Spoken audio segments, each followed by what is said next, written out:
Warning: the views of the Pips do not necessarily reflect the views of the Chillporeal or the Chillporeal Continuum. Be forewarned. Everybody got that? What's up, everybody? Welcome back to Chillporeal. And tonight, we're going to be talking all things Marines and a few good men. And with me is a good man and a Marine himself. We have the White Cloak. And I asked Alex, I was like, Will, for one night, can Pips be the White Cloak? And he said, yes, I love the guy. So we have Pips. Welcome back. It's been months since you've been on a Chillporeal with me. This is something I said. I can change. Well, you know, I mean, if we're being real friends here, actually, yeah, since you offered to change, I do have a list. Namely, starting with you need to admit that Drunkporeal is real. It is in fact a thing. Did you say Israel? We can't talk about Israel. The lies have to end. It's gone on for too long. Your friends, we're here for you. We'll support you, but we need, you know, I want the truth, sir. Well, you can't handle the truth. I know what I am. You know what it's like to be me? You know what it's like to be Chillporeal? You know what it's like to be, what do you call me? What are the two things you always call me? You can say it. You can say it. Say it. What do you always call me? I may have from time to time two things called you a dipshit from Chicago. I may have done that. Dipshit and a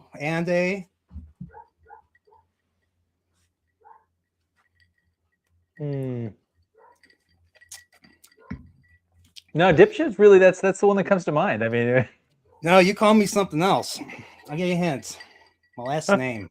You know my last name, and everyone who knows my last name knows. Oh, I call you a dirty Polak. But I mean, that doesn't even count as calling you a thing. That like you are a thing. I mean, you know, that's not my fault. Well, to be honest, I mean, I've always been at odds with the Polacks I used to go to school with. I don't speak the language. I'm fully assimilated. I'm fully American. Why? Because my dad never learned the language, and those of us we on behalf of the rest of Americans, we still call you a Polak. You're still one of the yeah. So you're a Marine, right? You're a Marine. You've been in the Marines for a while, right? By the way, everybody, Pips is a Marine. By the way, 14 years. 14 years, damn, dude. Although fully commissioned, watching and looking at the scruff and the poor regulation haircut, I am now as we say, a dirty reservist, aka a mercenary. I only show up because they. I thought you were a mercenary before. You quit being a mercenary, come back to civilian life, family life. I've always maintained that.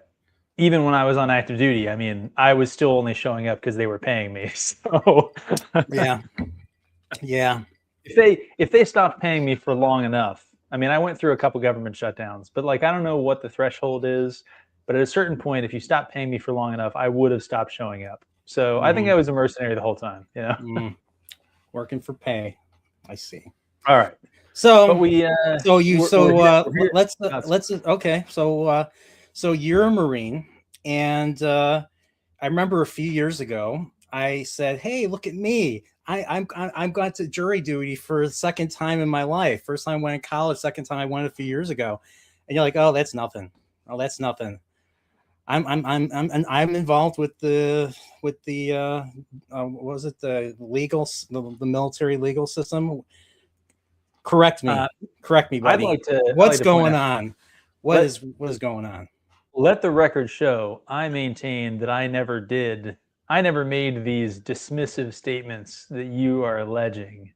If anything, I probably said that I haven't had to stand jury duty mainly because I can get myself out of standing jury duty by for years I maintained residency in a state that I didn't actually live in. It's when you're in the military, you can maintain the residency of a state that you are previously a resident of, even though you don't reside there. So Florida, which is where I was a resident for years, they could send me a jury duty summons, and I would tell them like, "Hey, I don't live in the state anymore. I'm on active duty orders," and they'd say, "Oh, never mind. You don't need to do jury duty."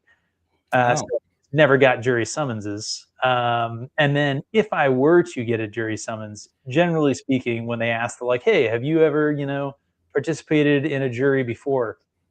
If you give them the answer that, "Well, no, I've never stood jury duty. However, I've, participated in military courts martial," generally the defense often is like, "We want to use one of our dismissals."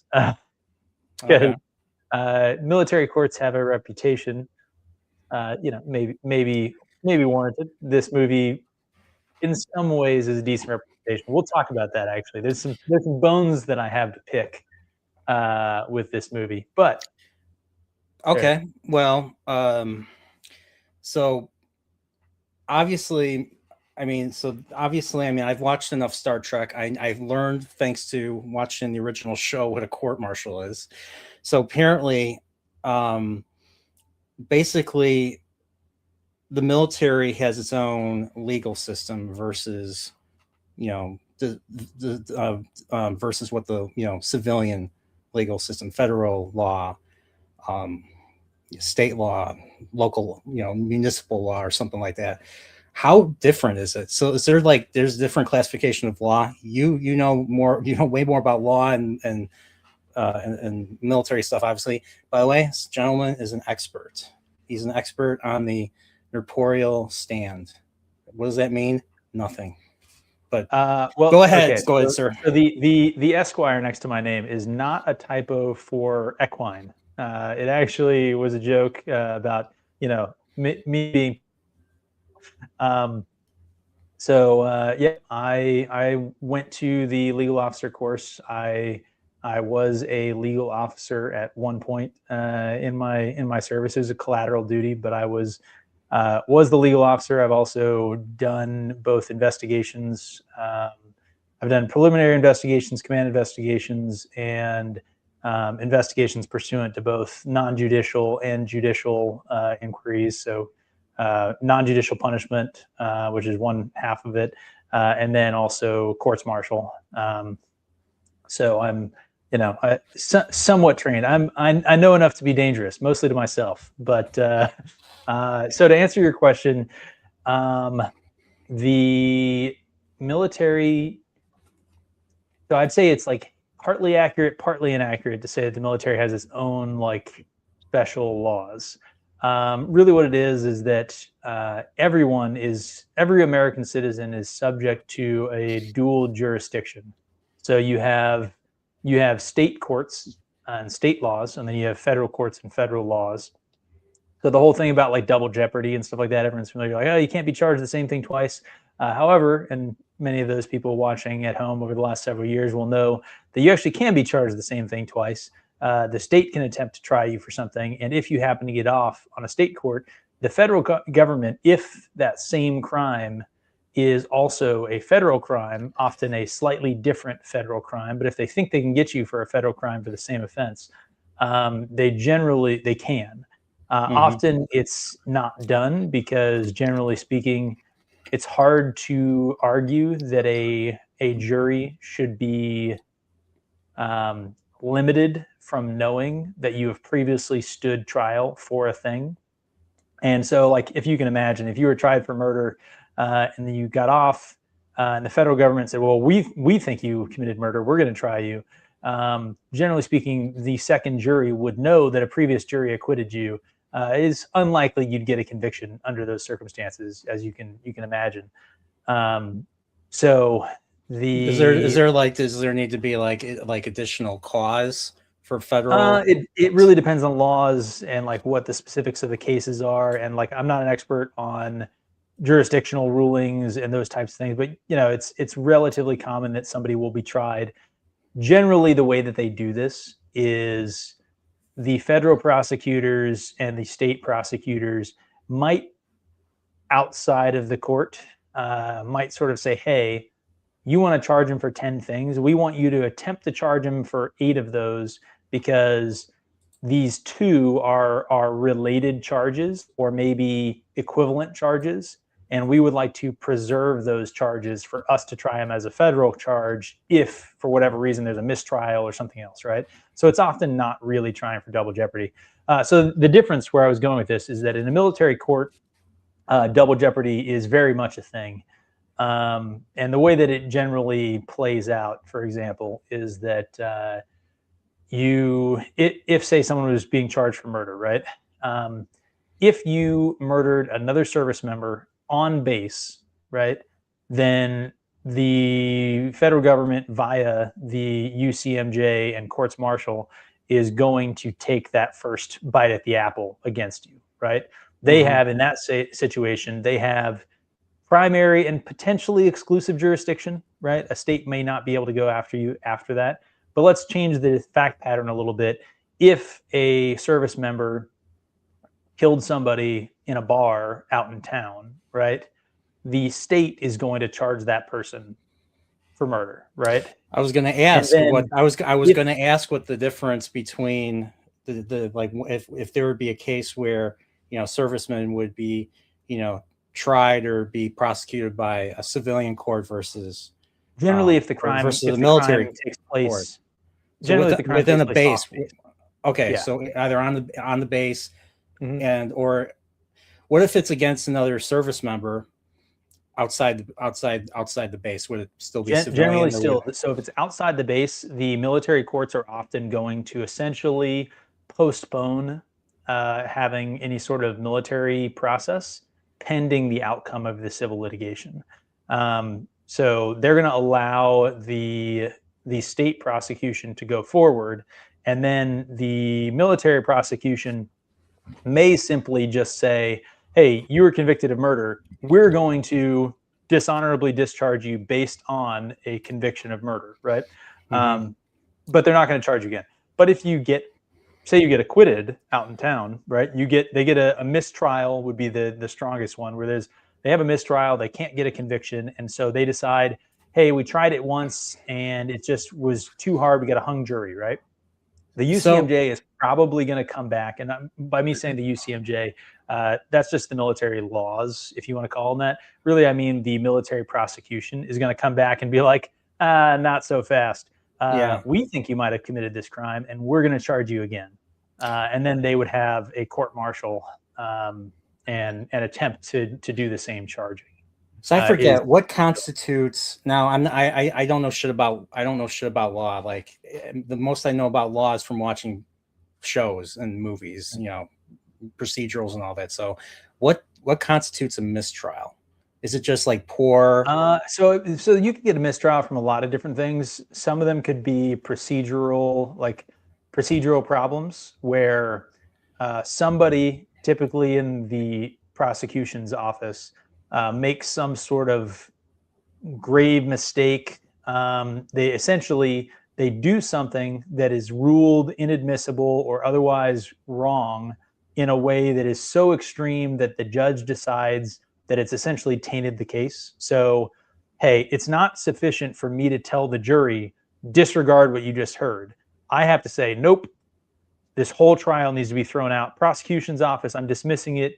In this case, a mistrial I would assume, would go to a dismissal without prejudice, which would mean that the prosecutor could bring the case again with a new jury and attempt a new trial, right? That's why it's a mistrial.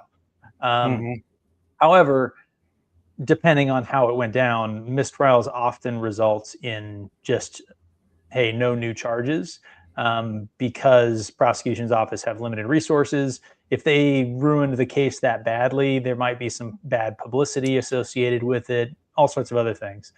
But the other thing for a mistrial could be a hung jury. So in the case somebody's being tried for murder, a hung jury would be, hey, we can't get a unanimous consent on either, guilty or not guilty of any of the charges. We have, 6 people who are saying absolutely guilty and 6 who are saying absolutely not guilty, and nobody's budging.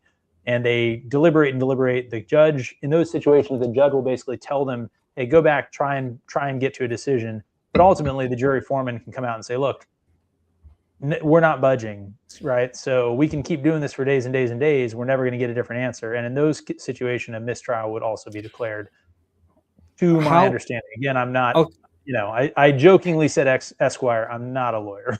okay, all right.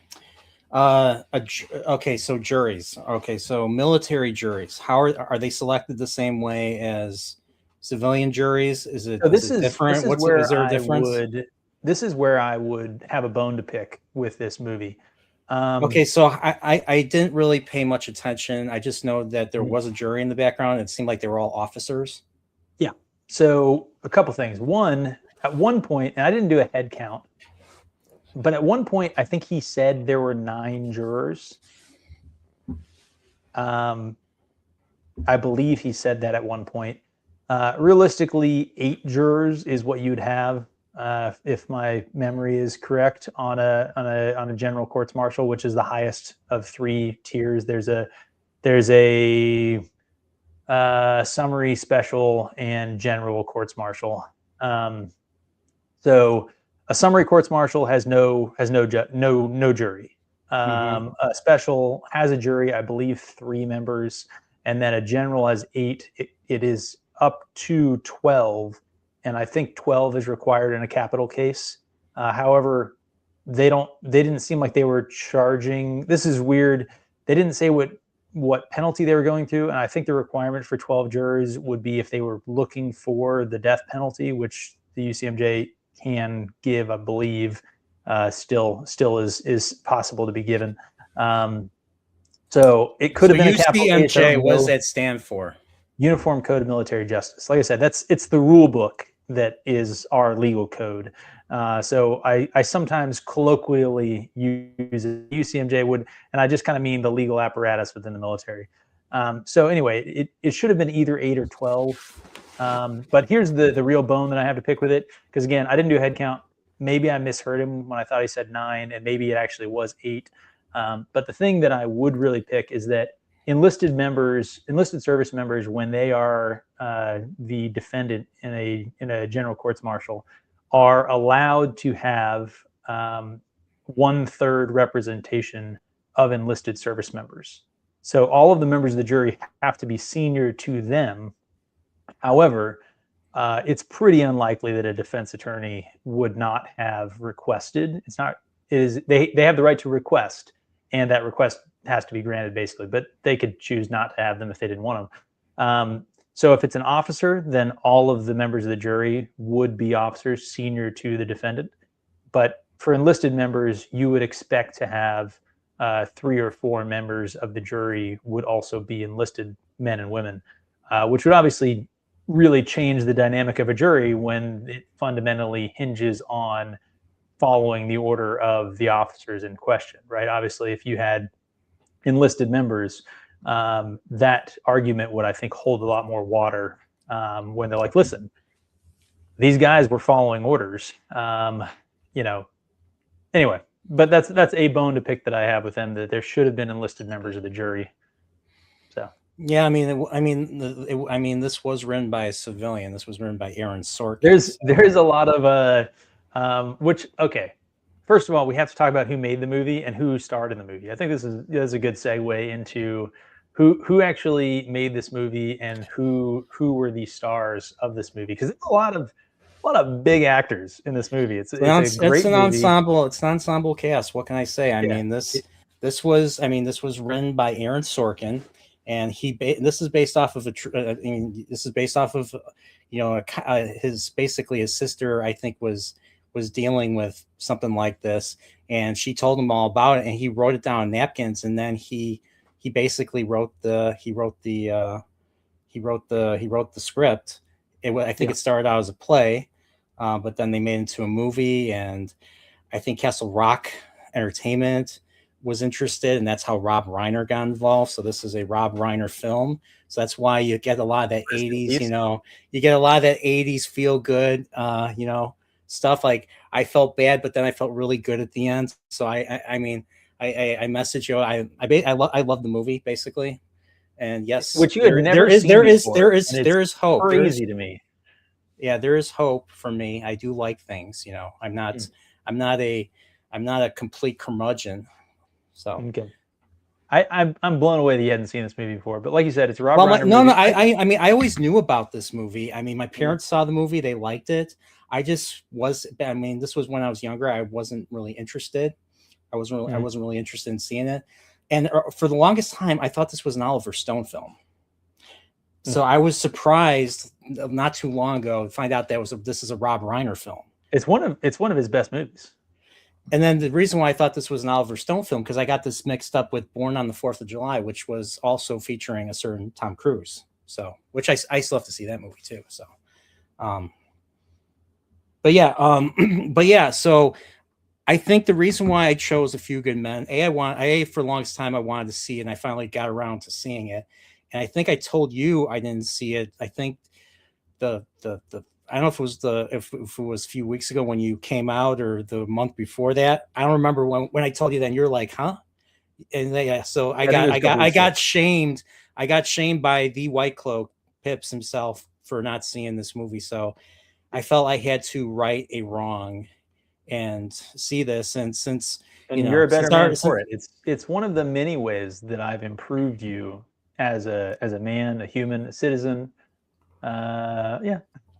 Did you say something? I didn't hear you. But yeah, so I got shamed for not seeing it. So I wanted to see it. And, I mean, it's been a while since you've been on. I mean, you had a major change of, life, this year. I mean, your son's getting older. You're no longer the mercenary, that's, undercover around the world, on the other side of the world. You're basically back, and you've been piloting planes for the top 0.1%, right? And because of the fact that you've been doing this, you've been coming to Chicago quite a bit. You came twice, and we got to hang out twice. And I think the first time you came out, I think was when you're like, huh? You didn't see A Few Good Men? I'm like, sorry, dude. So, but since you're a Marine, you'd be the perfect person. This movie is about Marines and about the Navy, about the JAG and all that. I felt you were the perfect person to talk about this with. And now the fact that you've done this, so did you do this investigative work before you started piloting, or did you do it at the same time? The Marine Corps officers all wear multiple hats. So in actually more than one squadron, I have served as a collateral duty, either officially billeted as the legal officer, or else acting as an appointed officer for the purpose of investigation. But anyway, I said that I wanted to talk about the cast. If you do you mind? It's your stream. Can I just read some of the cast members? By the way, so DJ Play Nice, thanks for being here. And we got Salty Traveling C saying, Pips, you're making me erect. Well, Pips is a really handsome guy. He when we hang out, all ladies are looking his way, and he has to show his engagement ring, or not his wedding band, to let everyone know he's married. So. Yeah, sorry. Exactly. And me, nobody likes me. I'm kidding. Hey, I like you. We're hanging out. I know. This is sorry. a pity party. Yeah. See, and now I'm gonna be shamed some more. Keep shaming me for that. But all right. But yeah, sorry, man. Let's talk about the cast. So I'm just going to read the list, because I think this is one of those things where, like, you forget some of the people who are in this movie, right? Obviously, Jack Nicholson, Tom Cruise, Demi Moore, right? Like, everybody remembers the three of them that are in this movie, which honestly, if you were like, hey, movie, Jack Nicholson, Tom Cruise, Demi Moore, already you're like, wow, that's an amazing cast, right? Like that's I was like, I forgot. I was like, wait, is that Demi? I'm like, is that Demi Moore? And I was just like, yeah, that is. I mean, first movie I saw with her was, and I saw this as a little kid. Don't ask me why. My mom and her friend took me and a few other kids. We went and saw Ghost. Now, this was 1990, so I was like 5, and I was in the theater, bored out of my mind, watching it until the demons showed up. But that was the first time I've ever seen Demi Moore, was in Ghost as a 5-year-old. So I guess Patrick Swayze had that, effect. Let's see. I don't know. I think Yeah, that's the one with Patrick Swayze, Whoopi Goldberg, and Demi Moore. Patrick Swayze gets killed, gets run over by a car, and so but his ghost sticks around, and Demi Moore was his fiance or something. And then he stays. I guess he has unfinished business, and he finds out that an old boyfriend's after her, and he tries to protect her. He learns how to. He learns how to interact with matter and all that, and then he uses Whoopi Goldberg. He uses Whoopi Goldberg as like because she's a medium, and she's a phony. But then when he actually communicates with her, she freaks the fuck out, basically. But I was just going to make a joke about sort of like tropes of sort of horror movies, as like Demi Moore and Ghost. Like, was she topless in that movie at all? No, she was just making clay. There was that sexy scene with her with the clay, just molding the clay, and then and then because that would be hilarious for 5-year-old you. I mean, what can I say? Well, I wasn't the only kid there. It was my mom's friends' kids too. So I wasn't the only kid, but it was whatever. But that's not important right now. So, by the way, we have a certain White Cloak. So he put down he stepped down as the White Cloak in your favor just for today. So, and you can't say you're not the White Cloak. You are the White Cloak.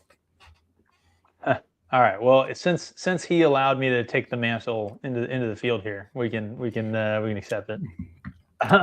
So what I liked, I was surprised that Cuba Gooding Jr. shows up. He's only in like one scene. I know Cuba Gooding Jr. as a bit character is pretty wild, right? He's a bit character. I think Christopher Guest is a bit character. He plays the doctor that basically he's the quack, so to speak, that believes he's the expert. He's the internist. He's the expert that believes that there was poison in the rag that that they used to code red private first class Santiago. Yep. Oh, excuse me. I don't know who that actor was. I didn't recognize that actor that played the private that gets killed. I mean, you really only see him in like darkly lit things. He's got his head shaved. I don't know. Yeah. Well, no, they had the scene where they were reading his letter, and they were showing like him struggling to run, struggling to climb the playground and all that. And then they also show him what kind of made me relate a little bit was him being away from the rest of the men, like he was sitting by himself when he was eating and all that. It says Michael DiLorenzo. EFC William T. Santiago. But let's see here. So obviously, you already mentioned you mentioned Cuba Gooding Jr. Kiefer Sutherland is the lieutenant, a young Kiefer Sutherland. Noah Weil of ER. Oh yeah, that's right. That was that Noah Weil. Is the corporal that drives him around a couple of times. That's a funny one to see him pop up in there. Yeah. I'm just going to list this because he is actually pretty famous, and also it's a joke about you. Kevin Pollak plays Sam Weinberger. I knew you were going to fucking do that. Kevin Pollak plays. Oh no! Sorry, Kevin Weinberg. Sorry. Thank you for correcting me. That's Mr. Pollak Pollak is one L. Pollak is two L's. I apologize for making that terrible and off-color joke. Wow, I'm checking. Look at me right now. Speaking of off-color, I'm of Slavic ancestry. You know what that means? I'm a person of color. Yeah. Okay. Fuck you. Okay. And Aaron Sorkin actually shows up in his own movie. He thinks he's Hitchcock, but what scene? He's credited as man at bar. I think he's the guy when you see. When he's talking to the chick, having his existential moment, and he hears the guy using his same line. Yeah, I think that's him. I think. All right, I think I know. I think I know what scene. I think that's the scene where he's in his own movie. He gave himself a speaking line probably because he wanted to get the SAG film Screen Actors Guild, the SAG life insurance policy. You got to have enough speaking roles and things like that. You had to get the union stuff. So he says, imagine making a movie where the JAG court is the good guy. I've not seen anything else with that had a JAG court in it. So, let's see. I remember the show JAG. Remember there was a show on CBS called JAG. Yeah. And I can't think. So my question is this: is this strictly under the Department of Navy? Like, does the Army have its own system? Have its own court judicial system? So the UCMJ is the governing rules for all of the military services, and so judge advocates general and the structure of this is common to all of the military services. Why they call them judge advocates as opposed to attorneys or lawyers, military lawyers? Probably something going back to the British military system in the 1700s. That's generally the answer for why the military. Why is it that the U.S. military calls something some weird thing, and it's almost always like at the time of the Revolution. Mm-hmm. So I guess I don't know. I figured if they were going to copy anyone, they might as well copy from their from the best, from the Brits at the time. Debatable, but moving on. I don't know shit about the military, so you're gonna have to forgive me. I know you're probably like, why am I even talking to this guy? This guy doesn't know shit about military. He doesn't know anything, and that's true. I don't. So, but yeah, like who else was in it?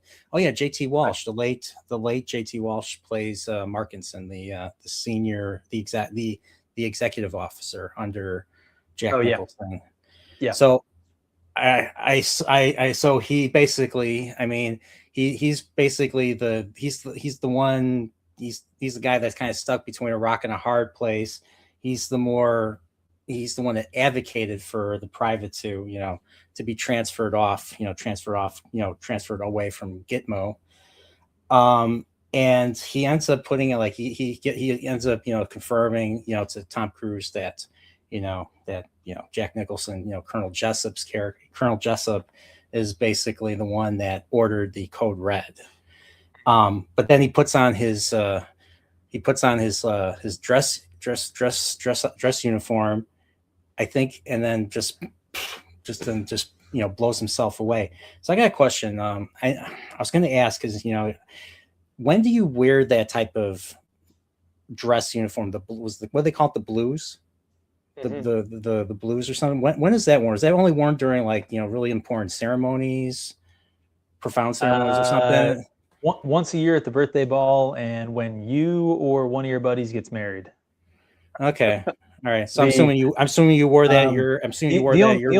The only other context would be Marines stationed to headquarters in Quantico, maybe. Is that probably the main headquarters? Is that the main headquarters, Quantico? I mean, that's the crossroads in the Marine Corps. It's where most of the Marine Corps stuff occurs. Or you have Marine Corps Barracks 8th and I in Washington D.C. That's where the drill platoon. So if you're a member of the drill platoon, they wear it there. A lot of the Marines around the barracks there do very public facing duties. So they probably wear those pretty regularly. And then you'll see Marines in direct service to the president, the presidential detail, which are Marines from Marine Barracks 8th and I, will also wear that. So, you'll see Marines standing around the president a lot, and at the White House and various other places will be wearing that uniform. But that's kind of it. Most Marines, like I said, wear it once a year for the birthday, or when a friend gets married. In fact, at the time of this movie being made, it was relatively common that a lot of Marines didn't actually even own this uniform. So it was an optional uniform. So they would have had their service uniforms, which would be the green uniforms you see the prosecutors and the judge wearing.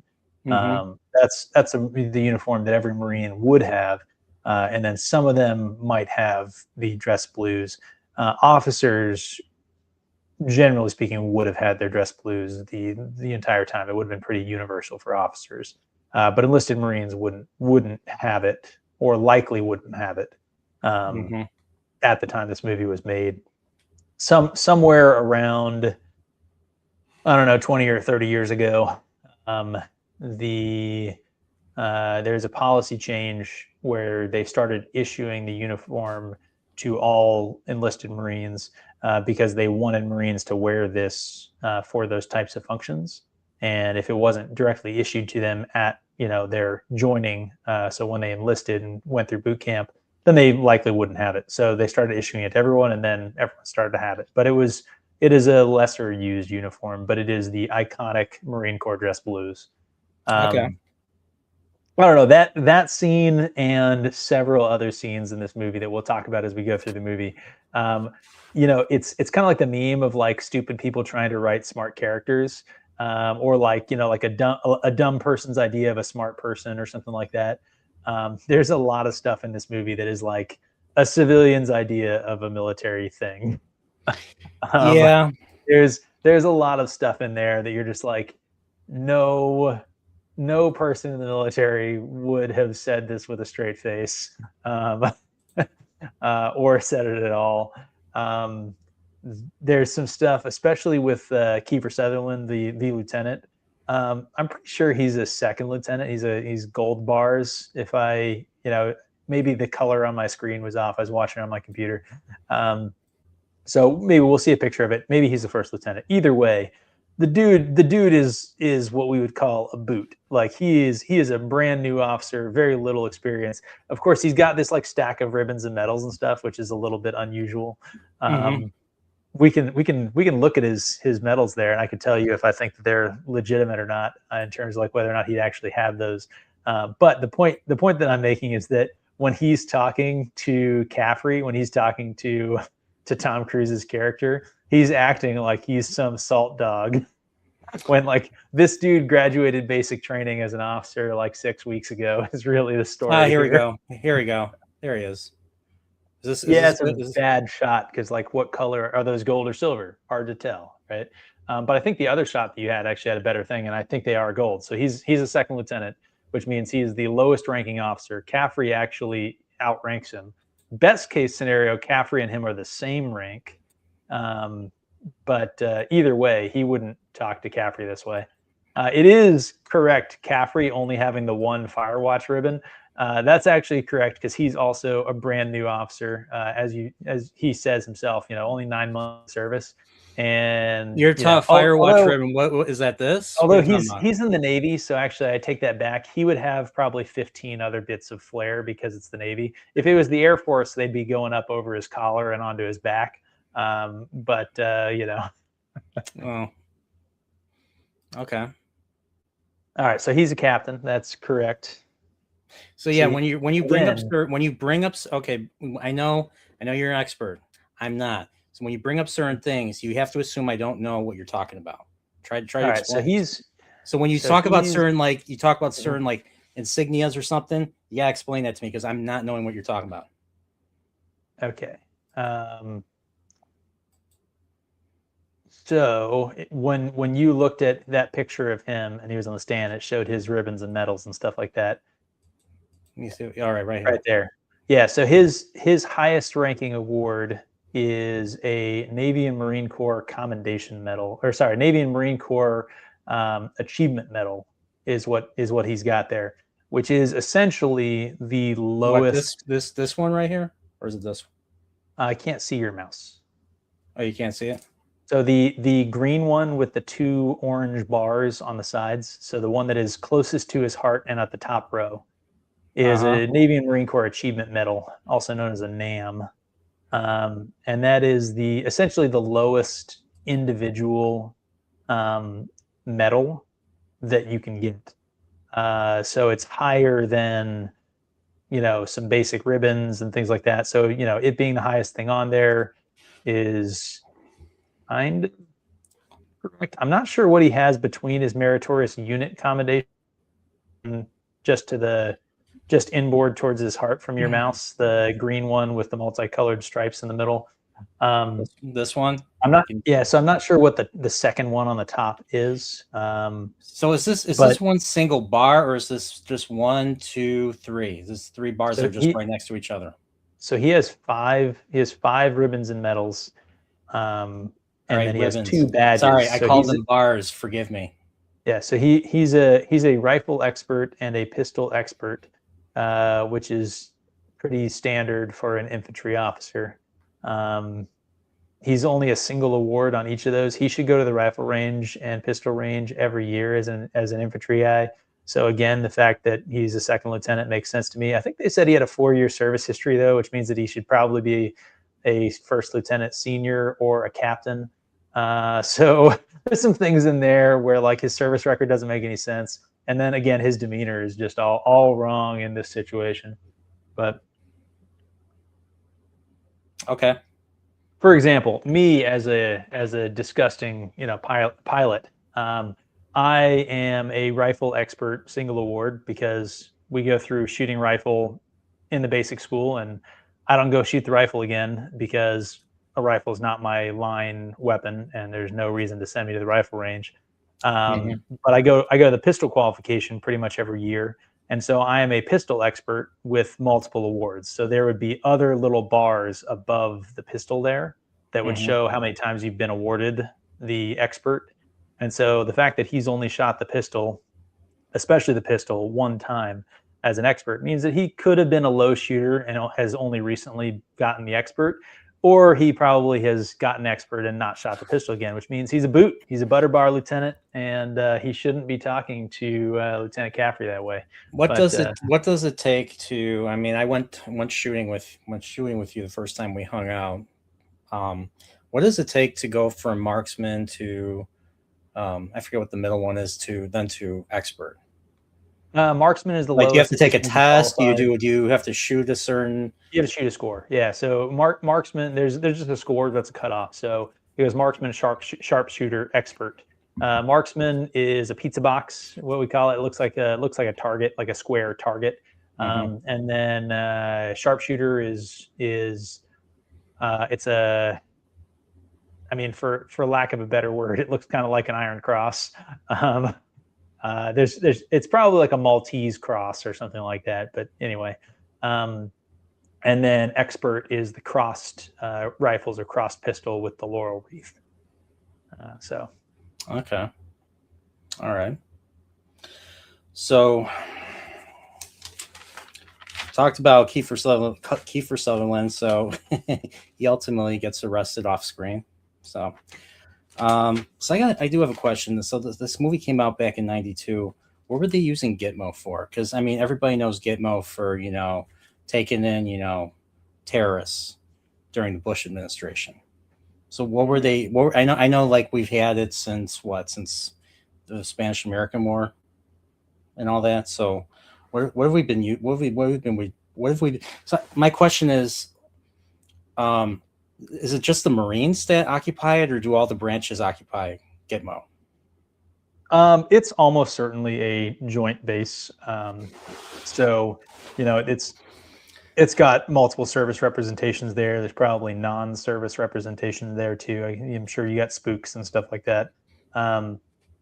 But the primary role of Guantanamo Bay is essentially it's a Navy base. So you see the picture there. It's got a bunch of ships and stuff like that. It is, it's basically the base that the U.S. uses to control the Caribbean and the Gulf of. This is gonna tweak Tripp's nose in the chat, but the Gulf of America. So.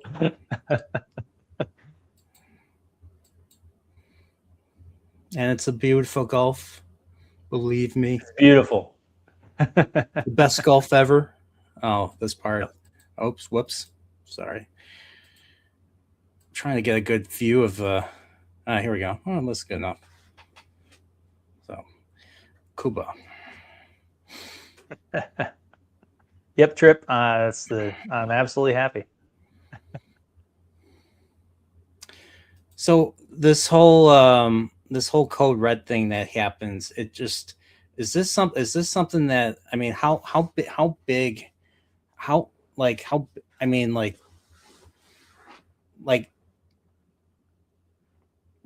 is hazing like a widespread thing in the military across the branches?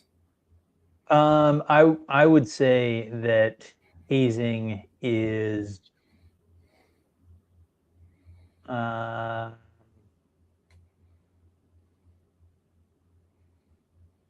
I mean, realistically, I should say like hazing doesn't happen. Um, people would quibble about like what hazing is, and there's legal definitions and all sorts of stuff, right? I guess I would say that like hazing used to be very commonplace, and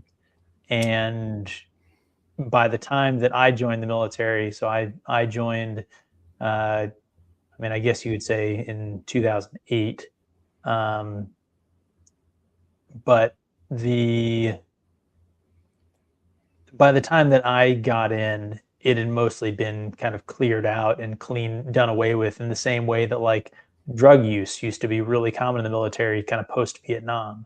And then they went to a zero tolerance policy, and the same thing with hazing. There's a zero tolerance policy on hazing, and so from that perspective, like hazing doesn't happen in the military because if someone if someone does participate in something that would be called hazing, then that person is going to be removed, right?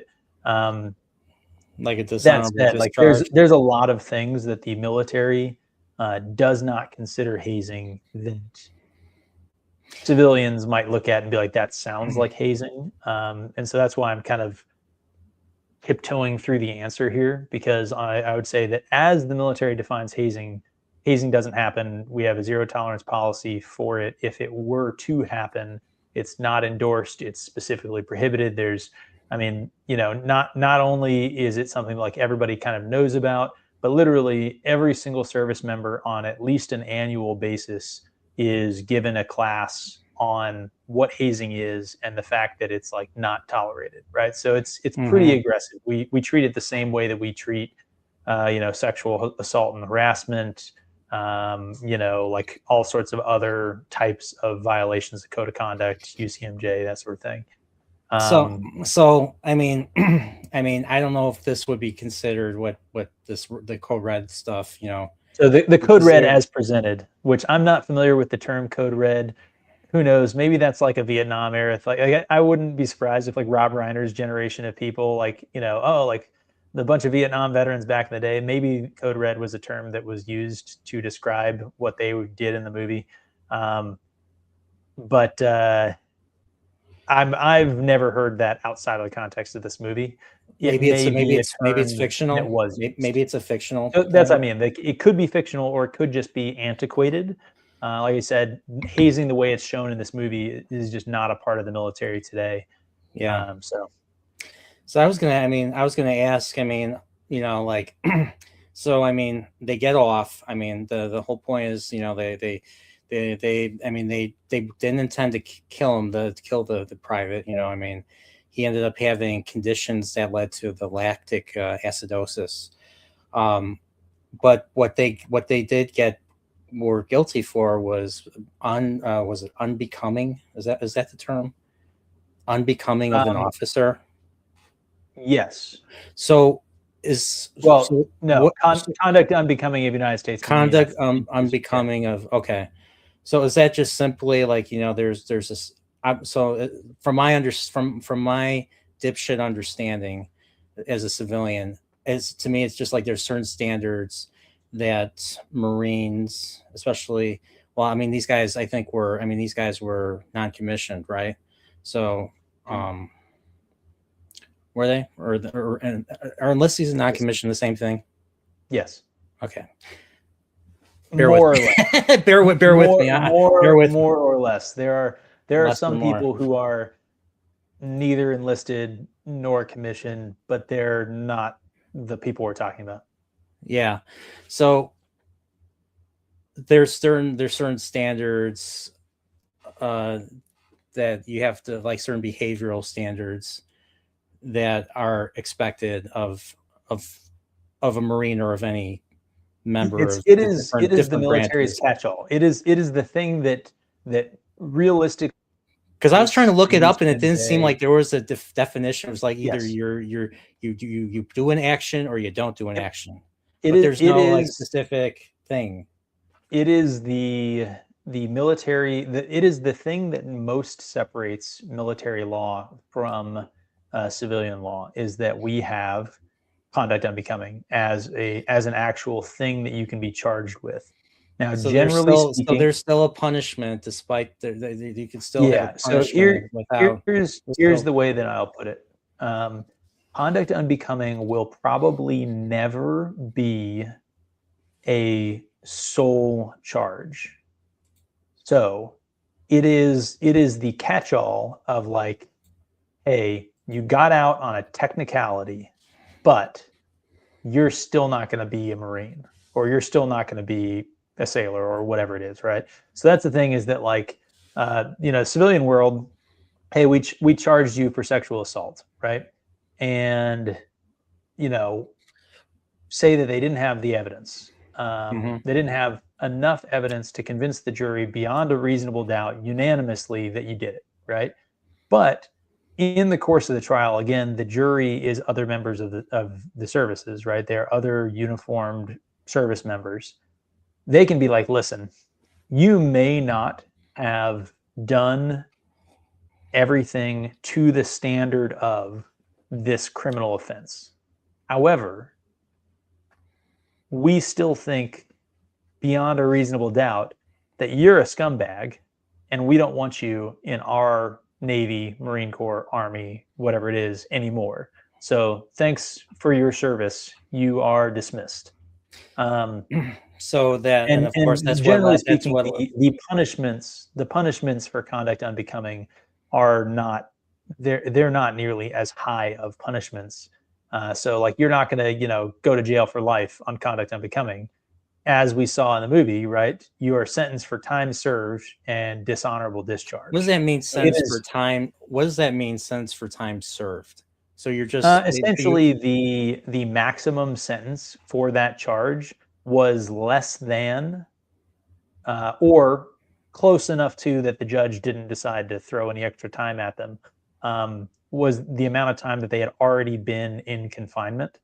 And so the same thing happens in civil jurisdictions. If your trial takes on like a year and a half and you've been in jail the whole time, as the trial's going on because you couldn't post bail, you might be sentenced to time served, where, hey, you've already done a year. The thing you got charged with is only coming with a 6-month punishment. So you're out. Oh, okay. Yeah. All right. So it's a lesser included charge, is the way that charge is used, and the primary punishment is going to be dishonorable discharge. So it's, hey, we're getting you out of the military. That's how we solved this problem. So what's the difference between, like, I mean, both of them are discharged. What's the difference? Like, what happens with a dishonorable discharge versus a normal honorable discharge? Yeah, so that's a little bit of a complex question. If you don't mind, I'm going to refill my glass and be back in 10 seconds here to answer this question. All right. So so Pips is running away from me. He doesn't want to answer this question. So but yeah, so what's up, Trip? It's good to see you. I'm Sentai Ranger Donnie, what's going on? It says, I am a younger male cousin of a United States Marine Corps veteran. My older female cousin is that Marine Corps vet.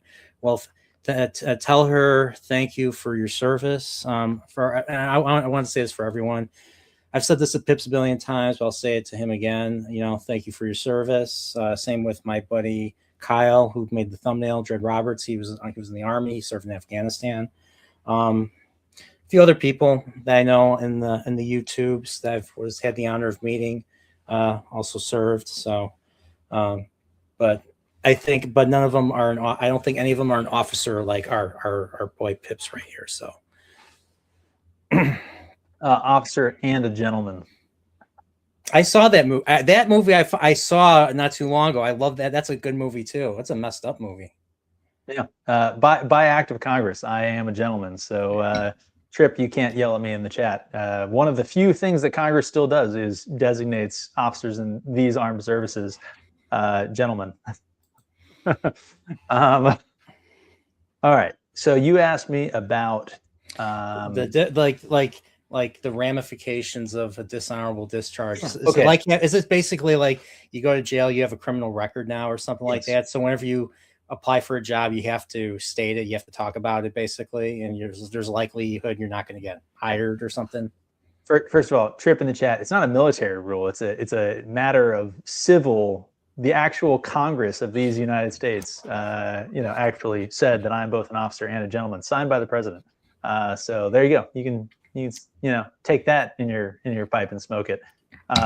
Also, and before you come at me, multiple presidents have actually signed on to that, not just the current ones. So you can't even say, "Oh, not my president." Okay, so right. so for the sake of Trip, back to your question. So before we go forward, for the sake of Trip's honor, I'm gonna have to make an example out of you. I'm sorry, but this is how. So I've had the honor of breaking bread with Pips several times now, an honor, and he got to drink some disgustingly vile Malort with me because he came to Chicago. But this is how he eats for real. Like, here, check this out.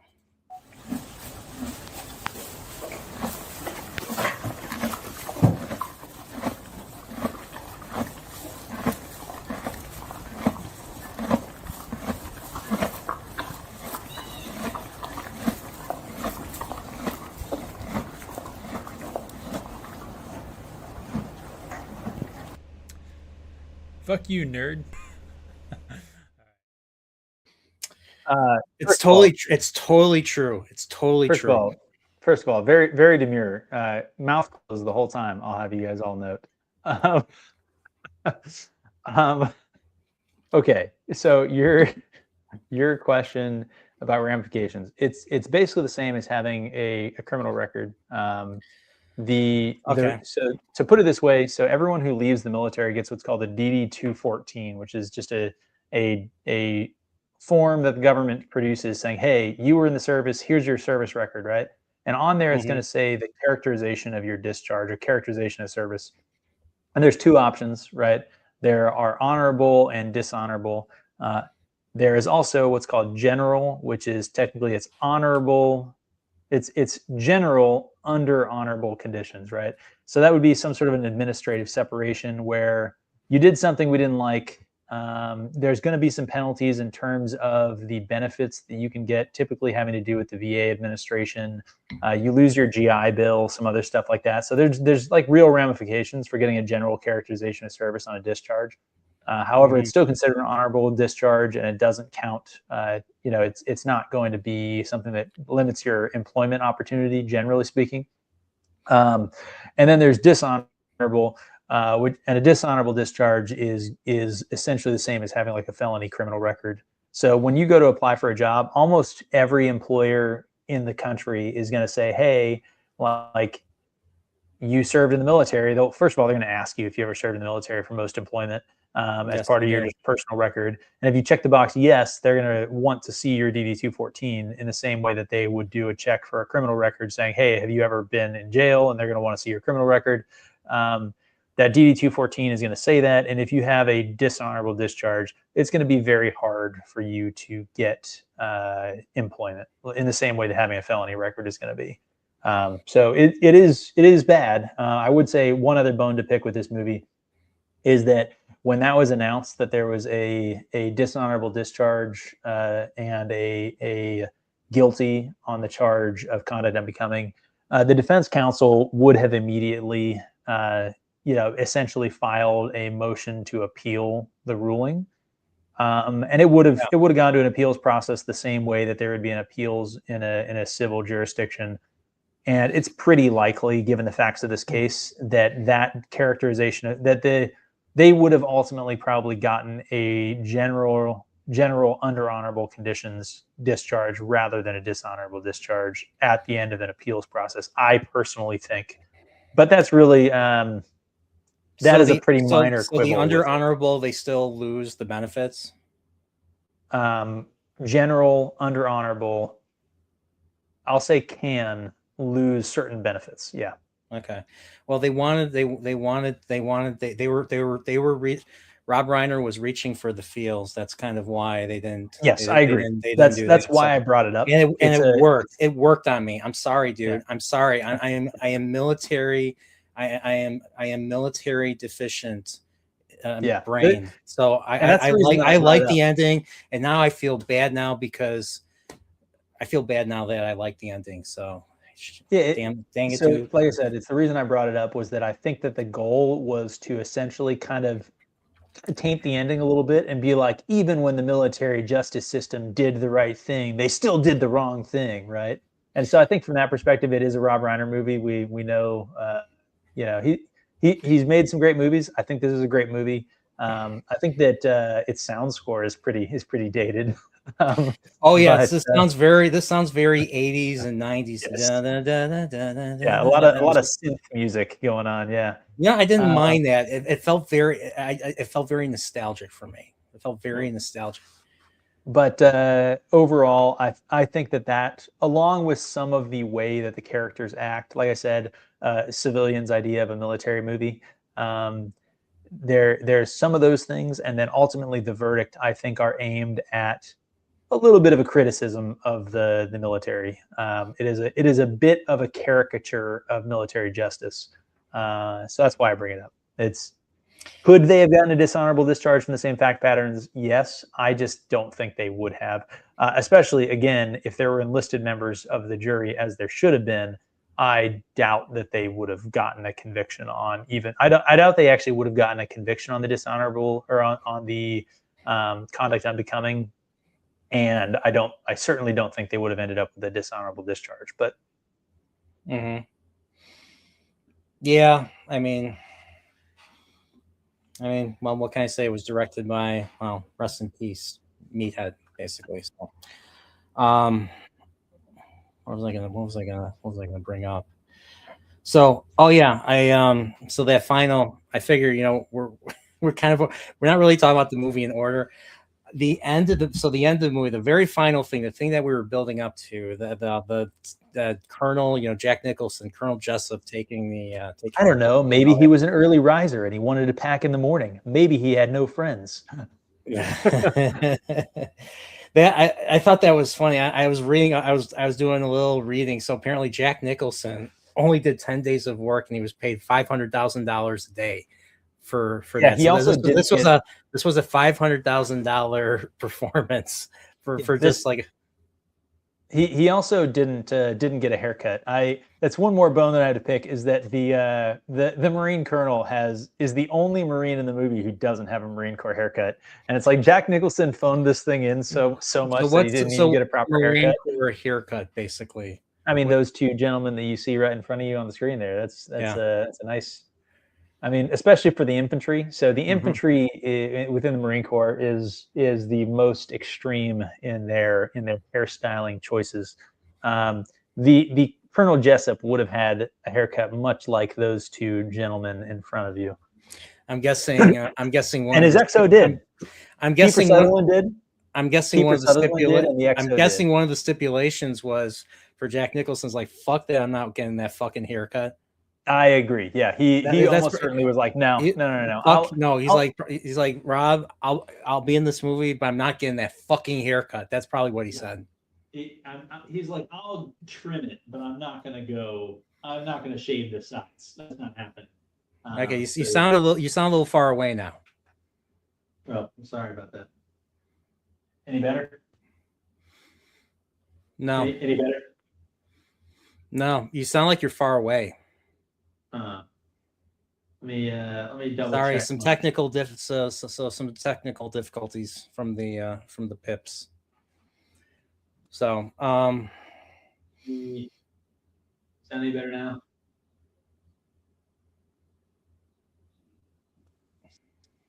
Let me adjust my. Oh, that is why. Is your mic on? Did my microphone fell off. All right, now you're good. Now you sound great. I was troubleshooting my panel, and it's like, oh, the thing fell off my shirt here. But I wanted to. All right. I did just want to say that while I didn't respect the fact that he didn't have the commitment to shave the sides of his head and get those white walls, as you might know from some Vietnam era books. I want to say that was a quote that was in The Things They Carried, maybe. Anyway, regardless, what was it called? The acting. Acting was superb. Back up. What book? I'm gonna write this down. Oh, you never read The Things They Carried? No. Why would I read it? I'm not in the military. Oh, I mean, I read it in high school, so I didn't read it. You know what I read in high school? I read Raisin in the Sun. I read The Crucible. And I didn't read that. What was it called? The Things They Carry? Yeah, but it's actually I'm not remembering the right book. The Things They Carried was about an infantry who wrote an army unit. But it is a great book, Tim O'Brien, and you should read it if you haven't. It's a fantastic book. It is in some ways it is a study in storytelling as much as it is a story being told. It's a really good book. All right, I wrote it down. I got my little pad right here. So it's probably taught in American high school because it's fairly anti-war and anti-Vietnam War. So it's not your typical war is bad theme. No, it absolutely is that. But it is a really good book. It's very well written. I think it's a good story. But okay. So the whole thing with Jack Nicholson, the way he just gets Jack Nicholson to Jack Nicholson just goes off on him and reveals stuff that he shouldn't have revealed. I couldn't help but think, and you're gonna laugh at this, I couldn't help but think of a certain Chuck McGill in the chicanery episode of Better Call Saul. Okay. Where basically, he gets,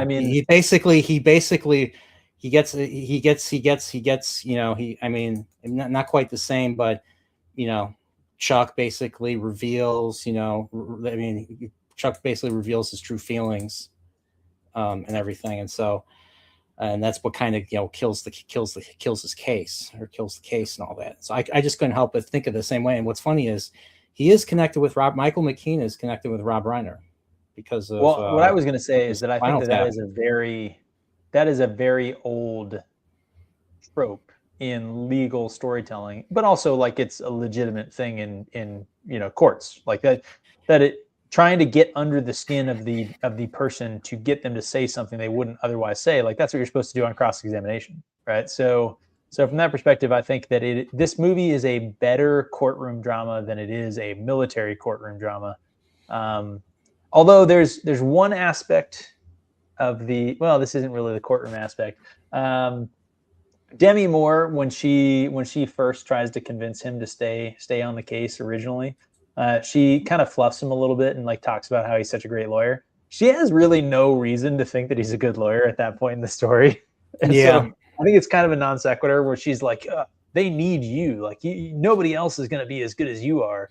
And it's like, it is. Well, didn't they choose him in the first place because of the fact that he was really good at putting together plea bargains and all that, and they just wanted this to be over and done and not talked about. That is his. He asked that question. Why pick me, a junior lawyer with no experience, whose only record is settling everything out of court, right? It's like, why put me on this? And he's like, yeah. So the reason that they picked me is because they wanted this swept under the rug. They wanted a plea bargain. And so that's part of his sort of coming to his realization about the broader implications of the case, and the fact that he really needs to fight this case is partly based on that. Yeah. Mm-hmm. And then I think he just decides, oh, fuck it. They obviously the Marines weren't going to accept the plea deal that he made, so they're like, we're gonna go through this. We're gonna go through this and not be dishonorably discharged like that. So, and they still were, but hey, time served. trying to think what else. I'm trying to think what else in the movie I thought was interesting. Oh yeah, Jack Nicholson's sense of importance, like, or his insecurity, his insecurity to the point where you have to tell him, you have to ask nicely and all that. Yeah.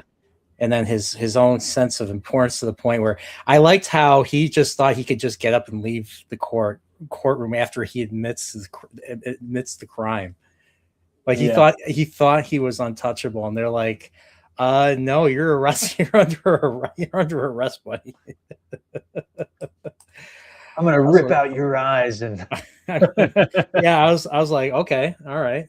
So yeah, that's is that a Marine thing, ripping out eyes and doing certain things with so I will say that again, a lot of the like kind of stuff that the characters that the military characters say in this movie are like very melodramatic. They're really like dialed to 11 on, again, like a civilian's idea of a military thing, like that you just looked at, actually, where he was sitting at the table. And it's like, hey, what happened to saluting an officer when he exits a room?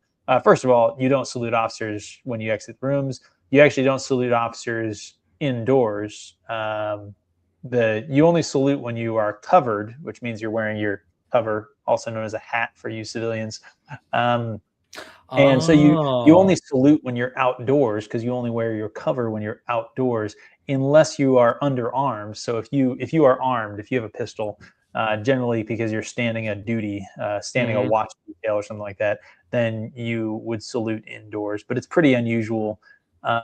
So again, like those types of things, like, yeah, that's a Marine who's in that situation, who's uncovered indoors, wouldn't salute an officer in the first place, and he wouldn't stand and salute an officer when they leave. Like, that's a lot of weird stuff. So you see the XO when they're having their initial meeting with Caffrey and all of them. The XO keeps like coming to parade rest. He like puts his hands behind his back and does this weird thing like this. Like, that's odd. You wouldn't do that. You don't put yourself at parade rest in like a normal interaction. So the fact that it's called parade rest, should indicate for something. I know, right? I know, Trip, right? But see, there you go. That is a Marine Corps. That is a Marine Corps haircut. Jack Nicholson should have looked like that. Yeah. Also, those are great Marine Corps glasses. All right. Like those right there. Those are standard issue. All right. So so I don't know if this is appropriate, but like, okay, maybe I shouldn't do this. A little overweight for a Marine officer, but neither here nor there. Yeah. I mean, true. I forget. Like, I don't know if I should do it. What's the proper salute? Like, is it like this? Like, where's your hand? Like, where's your palm in relation to the face? Is it like what angle? Well, fingers out. You're British. You're British. It's here. So like right above the eye, like right here. Above the eye too. It's, again, you only do it when you're covered. So you have a bill. A bill to the hat. Although not all covers have bills, so I guess but it's roughly it's up to the eye, and it's fingers are straight up to about here, and then again, the U.S. service members salute with a closed hand. The Brits do the open hand like this. Yeah. Well, I don't know. The Brits are weird. Like they don't even know how to say lieutenant, right? Like what's up with that? Yeah, they say lieutenant because why he's over there or something like that. I don't know. So, but I don't know what else there. I forget if there was any other points that I wrote. Barely. I mean, okay. So I have been kind of bashing the movie for its military sort of stuff. There's some really great stuff in here. I think Tom Cruise, I feel like, kills this movie. He's got some just really great, very comedic lines. He's a great character. He's delivers the character super well. There's all the great kind of character moments between him and the members of his team, between him and Jack Nicholson, obviously, with the sort of like showdown at the end. He delivers the line when they're there in Cuba, and he's like, "Colonel, by the way, if I could just get a copy of the he actually delivers that really, really well for the point that they were trying to get him to deliver. So again, Yeah. great actor, really killing it in the role. I like the Yeah, I was totally surprised. unexplained- I was surprised how much humor there was in this movie. Yeah, there's a lot. Along that line, I like the totally unexplained thing with him and the newsstand guy. The who? The newsstand guy. He goes to the newsstand to like buy the paper 2 or 3 times in the movie. Yeah, And okay. they just quote they just kind of like say like sayings back to each other, sort of like colloquial sayings, like Yeah. you're just like, oh, hey, you've been working hard or hardly working. He's like, oh, nose to the grindstone. Oh, no flies on you. Rolling stone gathers no moss, right? Like they just, just they're not really even talking. They're just kind of quoting back to each other, which is like a hilarious little bit in the And show. he says like, you can say that again, and he literally says it again. Exactly. It's like, I walked right into that, right? Like that, completely inexplicable. There's no purpose for it being in the movie, but it's great. It's a great little scene. I like that they do it more than once because it's a comedic bit in a movie that is not a comedy. And again, just the two characters doing it perfectly, playing it really well.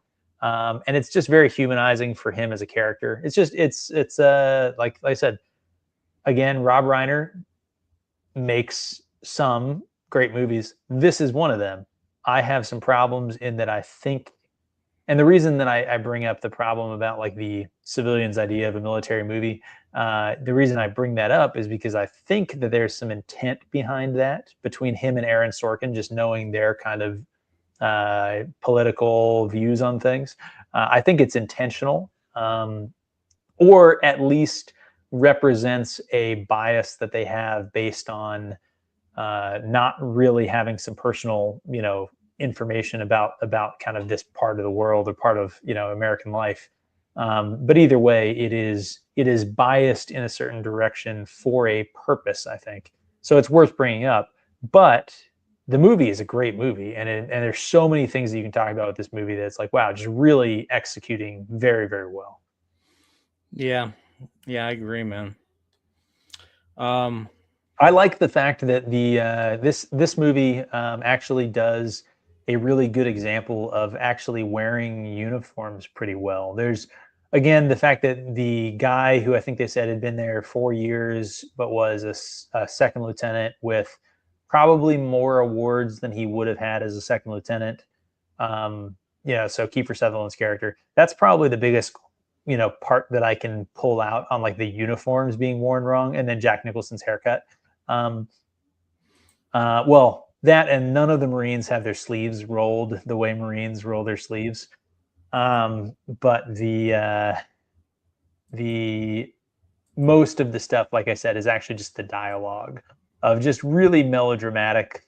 Like, Demi Moore has that thing where it's like, hey, Sam asks her, why do you like these two so much? Because they're on that wall and they're telling people, there are threats out there, but not today, not on my watch, or something like that. It's like no military member who's been in for as long as a lieutenant commander, like that is some JROTC, like high school pretend military cadet. That is some stuff that you see there with the what we would call a motard, as in a motivated retard. Motivated retard. Okay. So that is some motarded stuff right there. No one would talk like that. So there's stuff like that.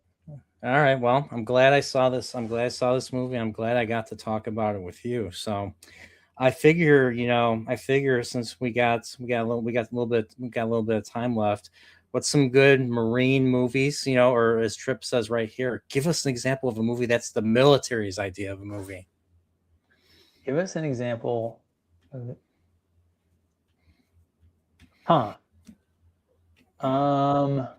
So since this is a civilian's idea of a movie, what's the military's idea of a movie for the military? The military's idea of a movie. So I'm assuming she means like the military's idea of a military movie. So you said this was a civilian's idea of a military movie. Well, I didn't. If I said civilian's idea of a military movie, that is not necessarily Right. So I might have misspoken there. I meant civilians' idea of a military, um, scene or whatever, right? Like the way the military members are acting in the movie is, I think, the civilians' idea of a caricature of a military member, what they might do or say in this situation. And that's kind of what I was getting to. In terms of like a movie that I think members of the military would look When at you and be say like, that's caricature, you're actually, simply and saying exaggeration, right? yeah, yeah, Like an yeah. exaggerated. Okay. Yeah. So an accurate or an accurate portrayal of the military. So yeah. So yeah. um, What's another good Marine? What's another good movie featuring Marines? gosh, and maybe this is maybe a little bit unsurprising in that, like, um, I think that there's not a whole lot in Hollywood that intersects much with the military. So I would, on one hand, I'd say kind of none, right? There's, I'm not sure that there's many things in Hollywood that, like, wow, that really nails it, right? I'd say that, like, from people who were there, and then just like as a telling, Saving Private, I think, is really good in a lot of areas. But then also, like, honestly, like the movie Platoon is probably a better military movie in terms of like accurate portrayal of the military. Yeah, another Marine I knew who was in Vietnam told me Platoon, and he was wounded twice in Vietnam. He told me Platoon was the most accurate portrayal of combat, especially in Vietnam. I mean, Full Metal Jacket, up until the point where they like get to Vietnam, so like is probably a pretty good. All the R. Lee Ermey, Yes. Which, shock, the part that has an actual military drill instructor is a good depiction of a military drill instructor. Let's see. So we don't tolerate racism in the Corps. You're all equally worthless.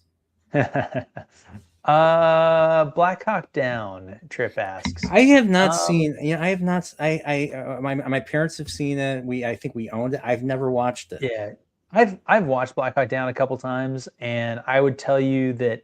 So I would say, from my memory, I think Black Hawk Down's probably pretty good. I forget, where does that take place? What country Somalia. in Africa? It was Somalia? No way. Yeah. Oh shit! Now I gotta watch it.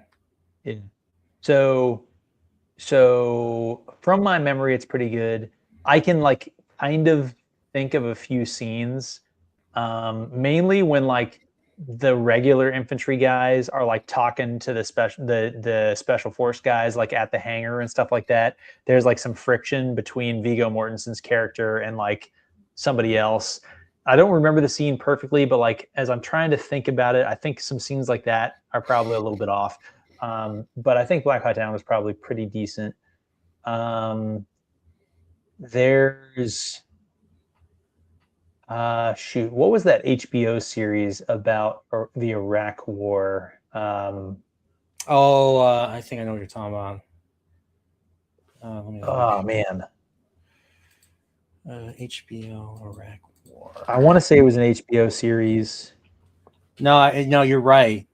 Generation Kill. I think that was it. I think that was a pretty good depiction. Yeah,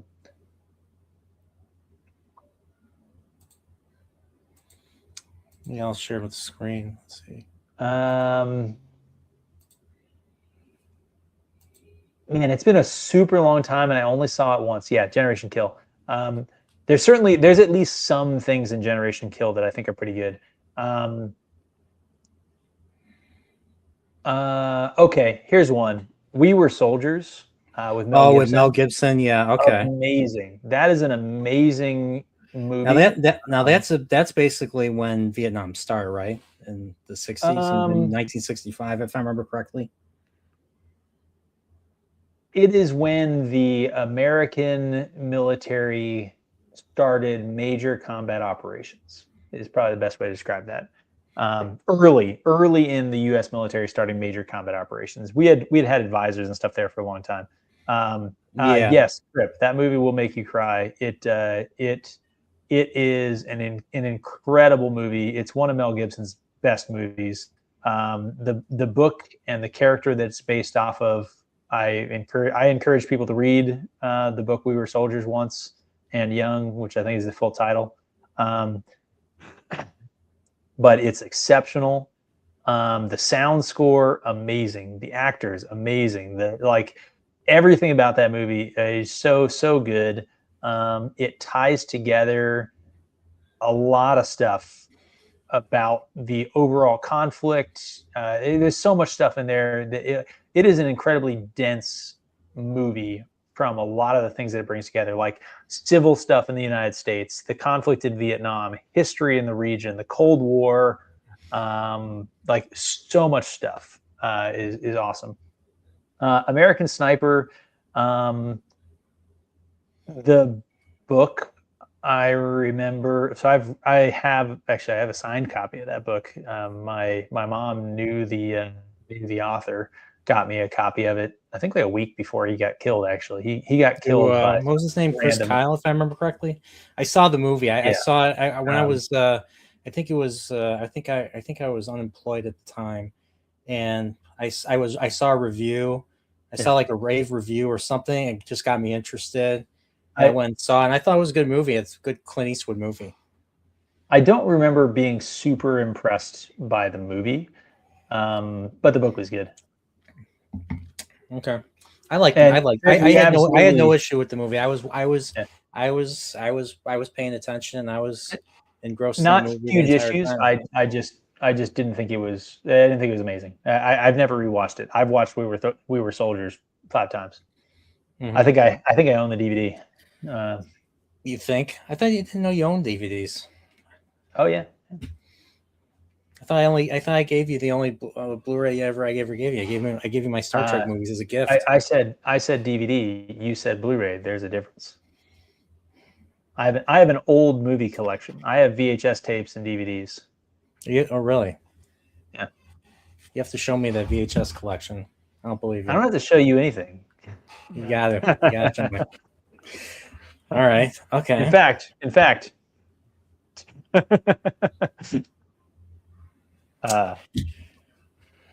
Little light humor. We got to needle each other a little bit here. Yeah, we do that. We generally do that quite a bit. So, all right. We Were Soldiers. Let's see. I haven't watched that one in a long time. I haven't watched that one since the VHS era. Now that I think my dad bought the movie, and I think I watched a little bit of it with him. Yeah, I'll have to watch it again. You said read the book as well. The book's good. I think the book's good. I think the book is worth reading. Okay. But so my grandfather, he passed away a couple years ago. Not quite 2 years ago. Very, very close to 2 years ago, actually.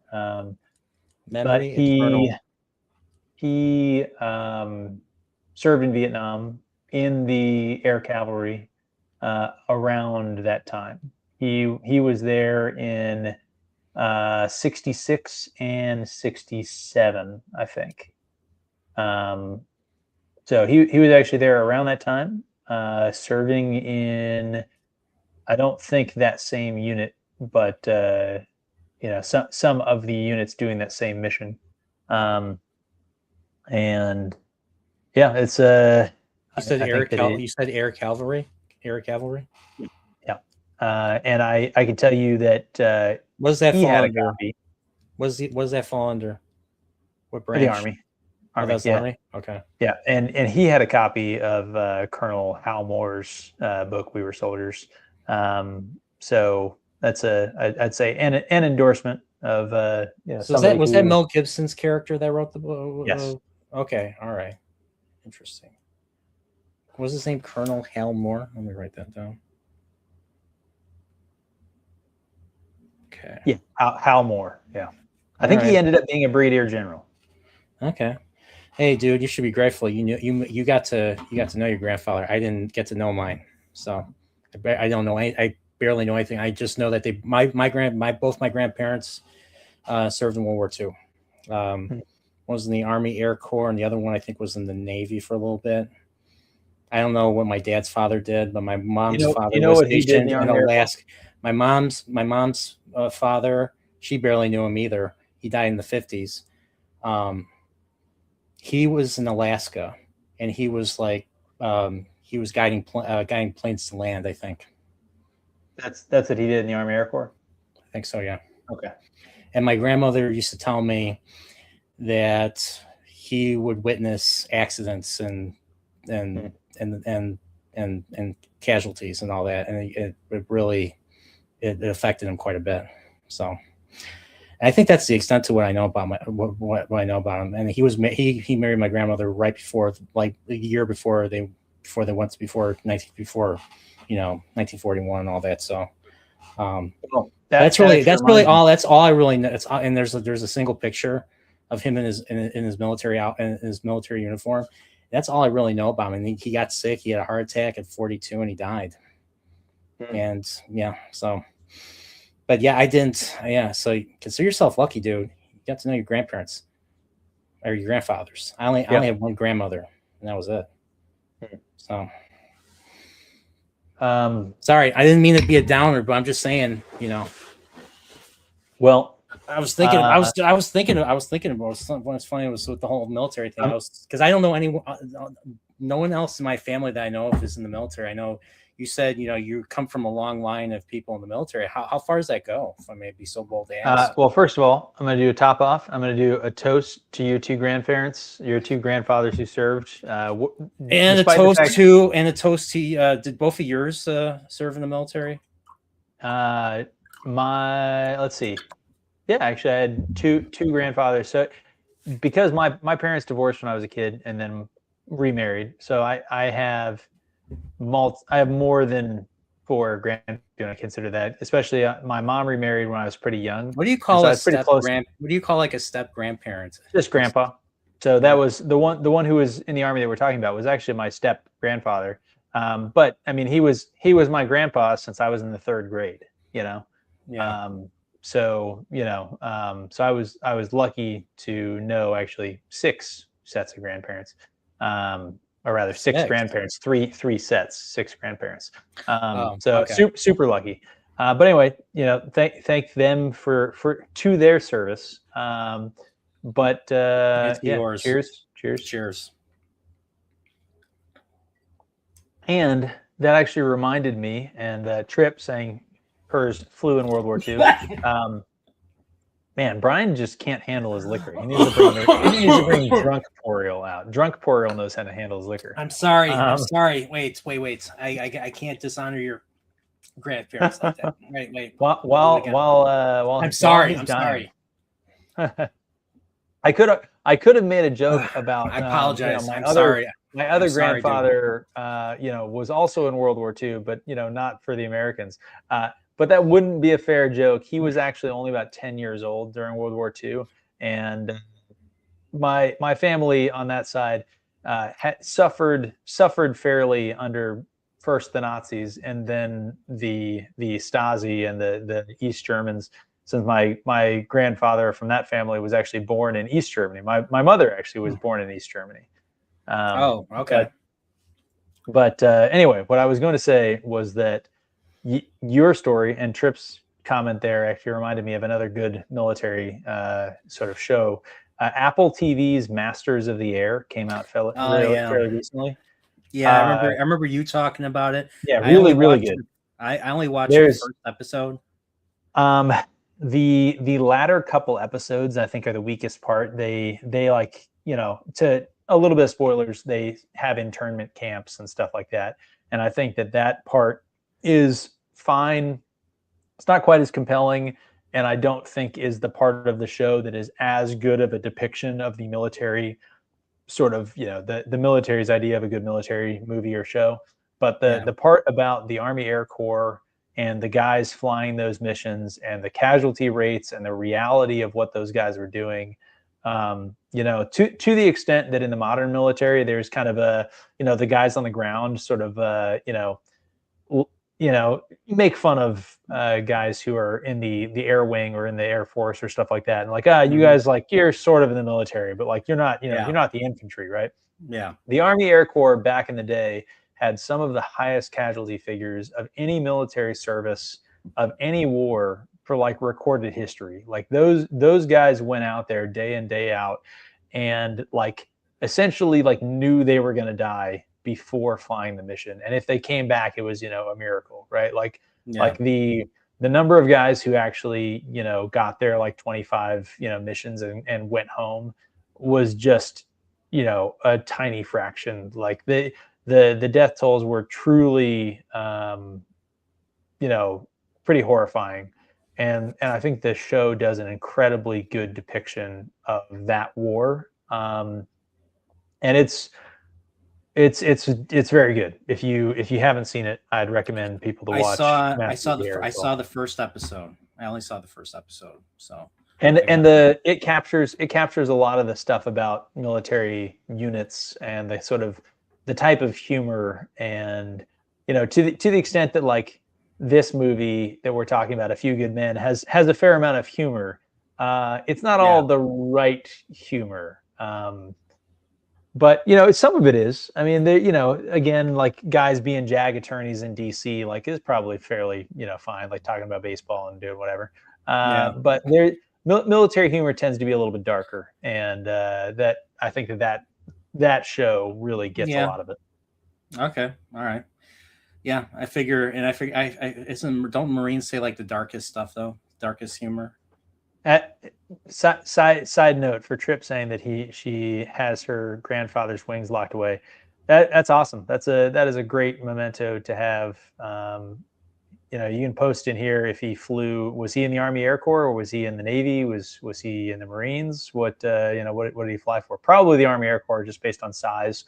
But if he was a naval aviator, if you have a set of wings of gold locked away, that is awesome. That's us as naval aviators, myself included. The Marine Corps are naval aviators. We have what we call wings of gold. Our flight wings are gold, whereas the Army and the Air Force have silver flight wings. And we point out to them that's because they're second best. So if the wings are gold, then he was a naval aviator. If you ever show me a picture of him sometime, I can tell you more about it. But that's an awesome piece of memorabilia. You should hold on to that. So all right. So I think we got enough down now. So, but yeah, we're getting kind of late. I'm getting a little tired myself. So I told you, dude, I wasn't gonna keep you for 10 billion. It's only an hour and 40 minutes, and we barely even talked about this movie. What are we doing here, man? We talked enough about the movie. What are you talking about? Oh man, Trip, if they're gold, you and I need to have a conversation. Your grandfather was a naval aviator, which means that he was a true man among men. Some would say he was an exceptional officer and gentleman. All right. So, is there anything else you want? Any final things you want to talk about the movie? I have nothing really else to say. I have nothing to say about this masterpiece of a movie that we're like sort of barely. We talked about almost everything. I mean, I just talked shit about the guy not having a good haircut, and like, the lieutenant mouthing off to, the lieutenant junior grade who's actually outranked him. Like what we're not going to talk about the baseball scenes. Demi Moore really rocking those whites. Like, let's be honest, young Demi Moore, she's pretty hot. This was a few years before. This was 3 years before Striptease came out. So, yeah. She definitely. Let's just say she filled out a blouse. I think she was the only. Now that I think of it, I think she was the only female character in this movie.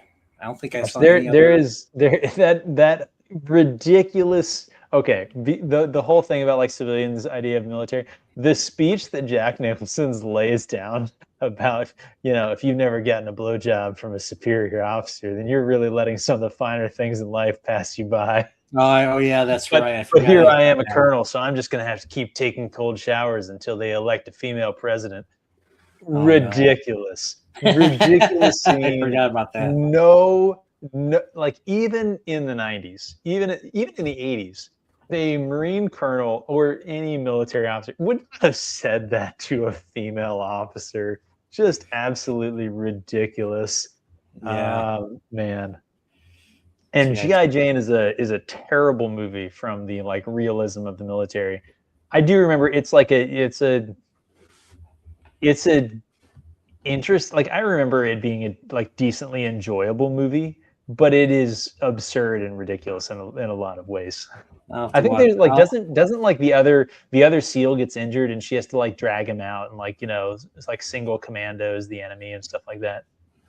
I don't remember. It's been years since I saw that movie. I just remember. Ridiculous. I just She shaves her remember. I head. just remember like they were putting her through like hell or something like that. And I think Viggo Mortensen was in it, and she had to eat the slop from the ground or something. And Was it Demi Moore too? Did I totally forget that Demi Moore was also G.I. Jane? She was G.I. Jane. Yeah, yeah. You forgot. Man. Maybe I've been underselling G.I. Jane. Maybe I need to go watch it again. Yeah, I haven't watched that movie. That's another one I haven't watched in a long time either. So, Yeah. but yeah, overall, I liked A Few Good Men. I definitely will rewatch it. I was good. Little, you might laugh at this, but I don't know. I learned quite a few, legal terms and all that, and makes me want to do. I do have those games. I do have those Ace Attorney games on my Switch. So, okay. Yeah. objection. Speaking of which, when was the last time you played a video game? A video game. Well, I mean, do cell phone games count? No. Okay, then No. man, Who plays more cell than phone 5 games? years. No, actually, I take were you that a back. boomer? No, I take that back. I replayed Knights of the Old Republic 1 and 2 within the last year and a half. Oh, And Dragon Age Origins. I also replayed that.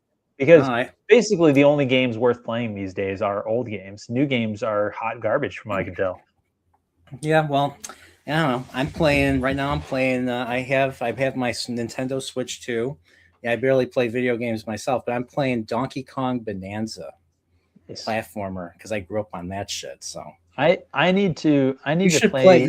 One of these days, if we ever hang out again, and you and me, we're gonna play Super Mario World with Kate Mario. We're gonna be flying. We're gonna be flying through donut plains and Chocolate Island. And yeah. All right. Yeah. I need to get myself some old school Baldur's Gate, which actually I have. I should play like some old school Baldur's Gate.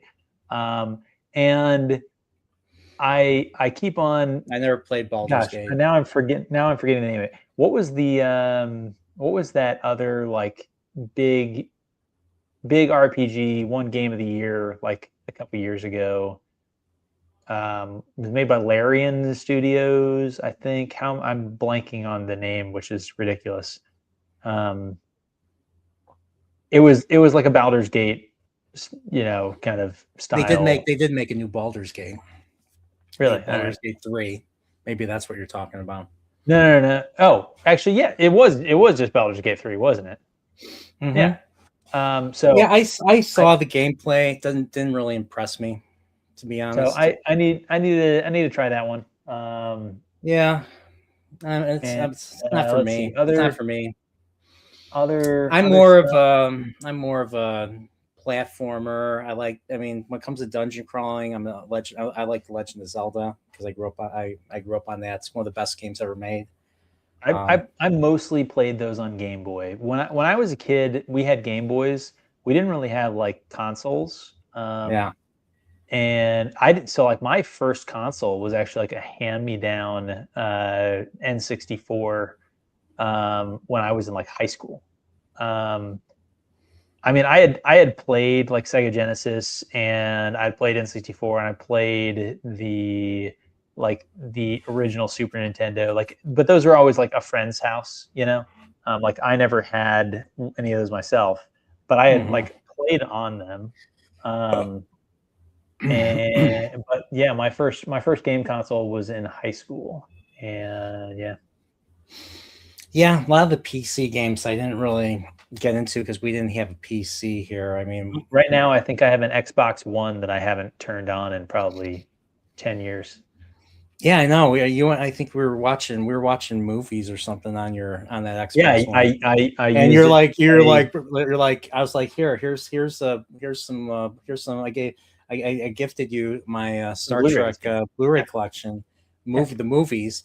You're like, does Xbox One take Blu-ray? I'm like, The reason that I yeah. asked that was because if you recall from your Xbox lore, the original Xbox only did HD DVD and the PlayStations did Blu-ray, and it was a competing technology thing. Yeah, I know. But then Blu-ray won out, and so I Yeah. guess Microsoft embraced the Blu-ray player. But That's right. which So- I guess historically means that I guess pornography was done on Blu-ray, since that's the old school. Like, why did VHS beat out? What was the competitor? Betamax. Yeah, because the apocryphal story there is that because pornography was on VHS, and therefore Yeah. always that's said, new data technology, you should buy stock on whichever one the porn companies are embracing. That's really your stock investor tip for the next platform. Yeah. All right, remember, like, the views of the Pips do not necessarily reflect the views of the Nurporial. Yeah, Pornography. his views are much stranger and more grotesque than mine. He's into the weird parts of the hub, you know. Yeah, I mean, if you say so, sure, okay. But yeah, so I figure I'd ask. I know you don't. I mean, obviously, when it comes to gaming, Pips is not the person I usually bring on, but I figure I'd ask. So. I like to read books and listen to audiobooks and podcasts. I like to watch movies and TV shows. Podcasts. That's There's more my one speed. There's one podcast he hates. It's called Chillporeal. I don't know if anyone's heard of it. I don't think it's a podcast. Yeah, it is. Totally is. Okay. So, but yeah, I figure I'd ask about. I figure I'd ask about that. I did start because of one. I had another guest on a few weeks ago, and he loves KOTOR, and so I bought KOTOR. They're all on the Switch now, 1 and 2, a whole bunch of old Star Wars games from that era. So I started playing again. I was like, damn. I miss that era of Star Wars, but Knights of the Old Republic, so good. I got off the what was the name of the ship? What's the name of the ship you start out on? I'm off the ship. I'm on Terrace now. Okay, yeah, I don't remember the name of that, like, starter ship. You were on it for like 5 seconds. Yeah, and I was just like, okay, all right, I remember this. I actually. So Parth Onassis was the pilot, though. He's your sidekick now, isn't he? Onassis. Was he related to Jacqueline Kennedy? Onassis. Parth Onassis. Maybe he has to figure out if she's she's from whatever planet he's from. I wanted to kill him. I wanted to kill him. So when I chose the dark side path the first time I played KOTOR, you chose dark side your first playthrough? No. I mean, no. If you ever want to know, I went the altruistic path. Exhibit A. I did the altruistic path first. When I say first playthrough, I mean play both the good side and the bad side. I don't know what you mean. Tapes. No, check the tapes. Now I played. I consider one playthrough. I played through it the first time altruistically, like I generally do. Yeah, there is hope for me. I'm not a total dipshit. Okay, maybe You know, I wonder. So I wonder. I wonder. A, about you being a total dipshit. I don't actually wonder about that. I know the answer to that question. But Yeah, I am.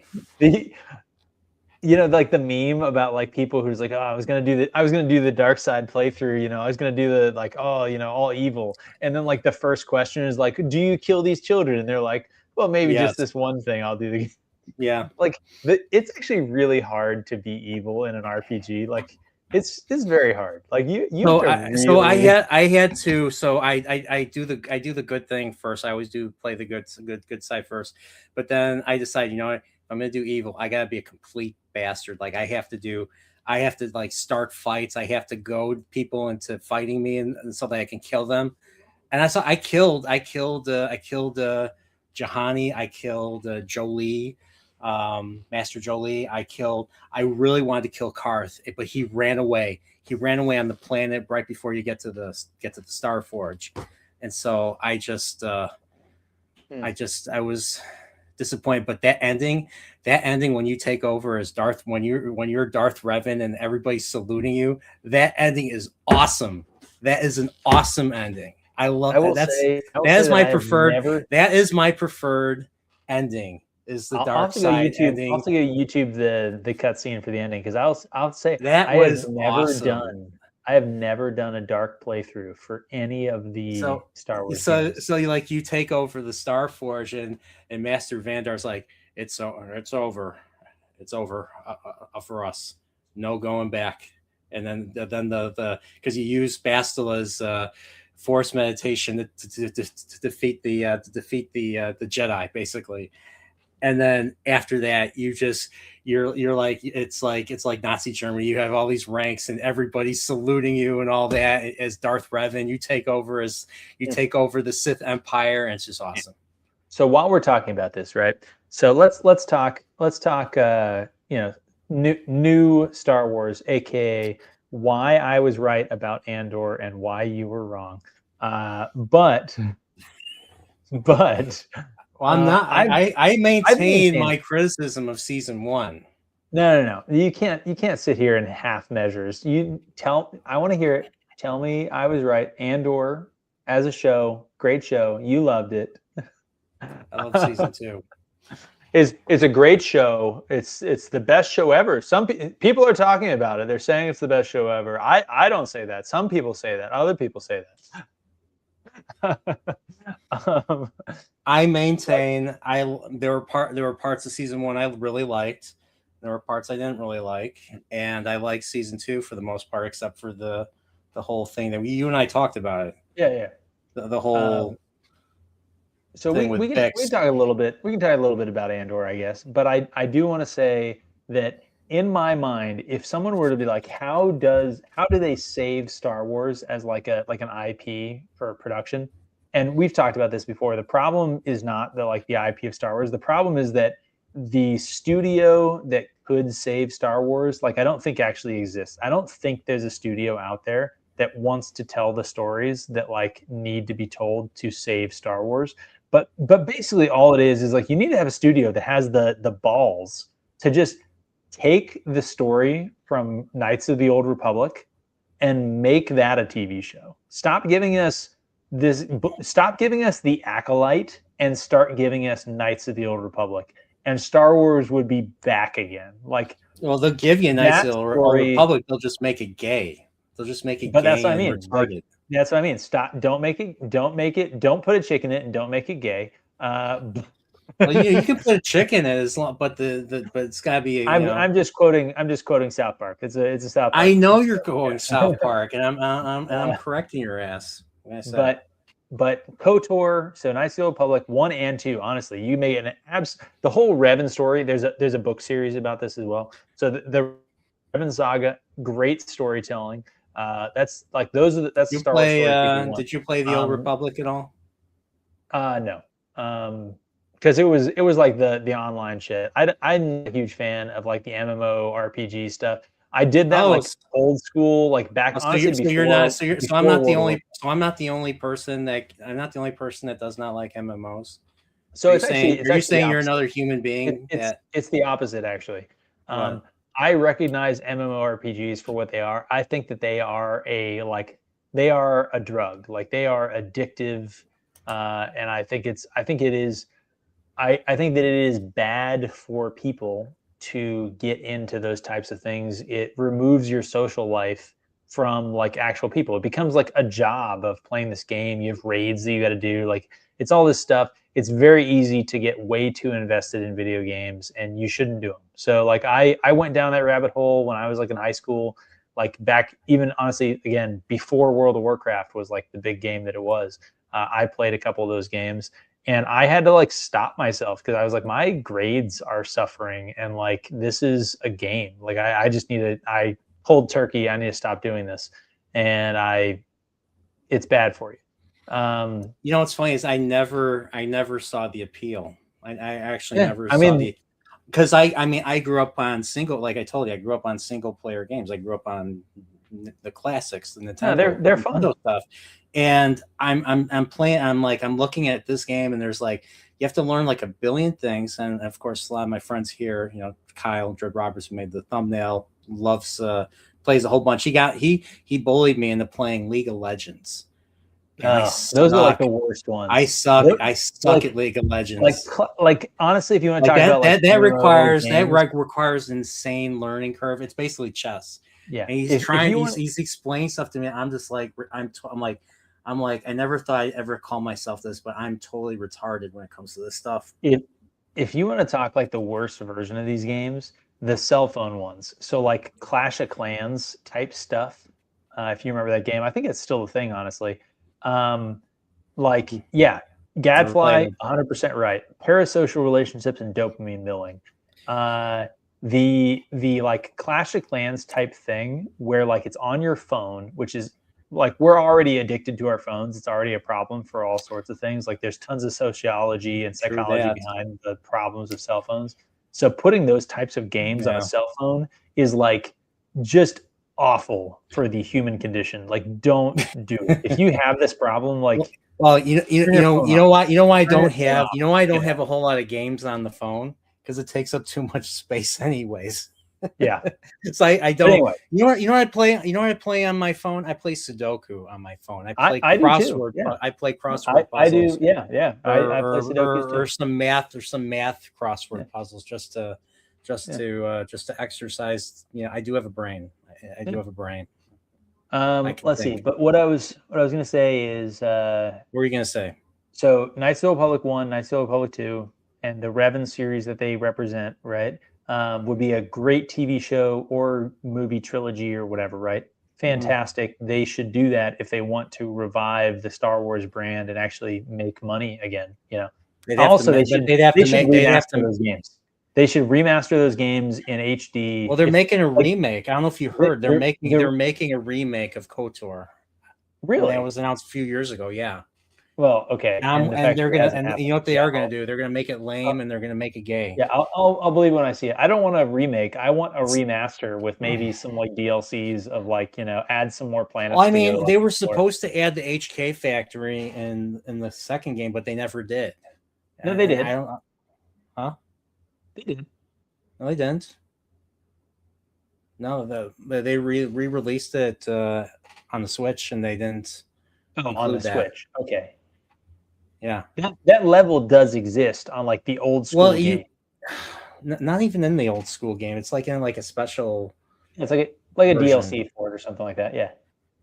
It was like modded. It was modded. It was like modded or something. They included it, or I don't even know. I'll have to look into that. But I agree. If they want to do a remaster where they just did if they did a remaster and they just added some more levels, so like they added a few more planets, I'd be on board with it. Essentially stuff that like the original studio was planning on doing but didn't have time to do or something, that would be fine. But I don't want like a remake. I just want a reskin. Make it HD and re-release it. Those games are amazing. Make it so that it like actually functions on modern computers. Would be great. As it is right now, like you mostly have to use like mods and stuff to try and do it, and it kind of is glitchy and doesn't work super great. Yeah.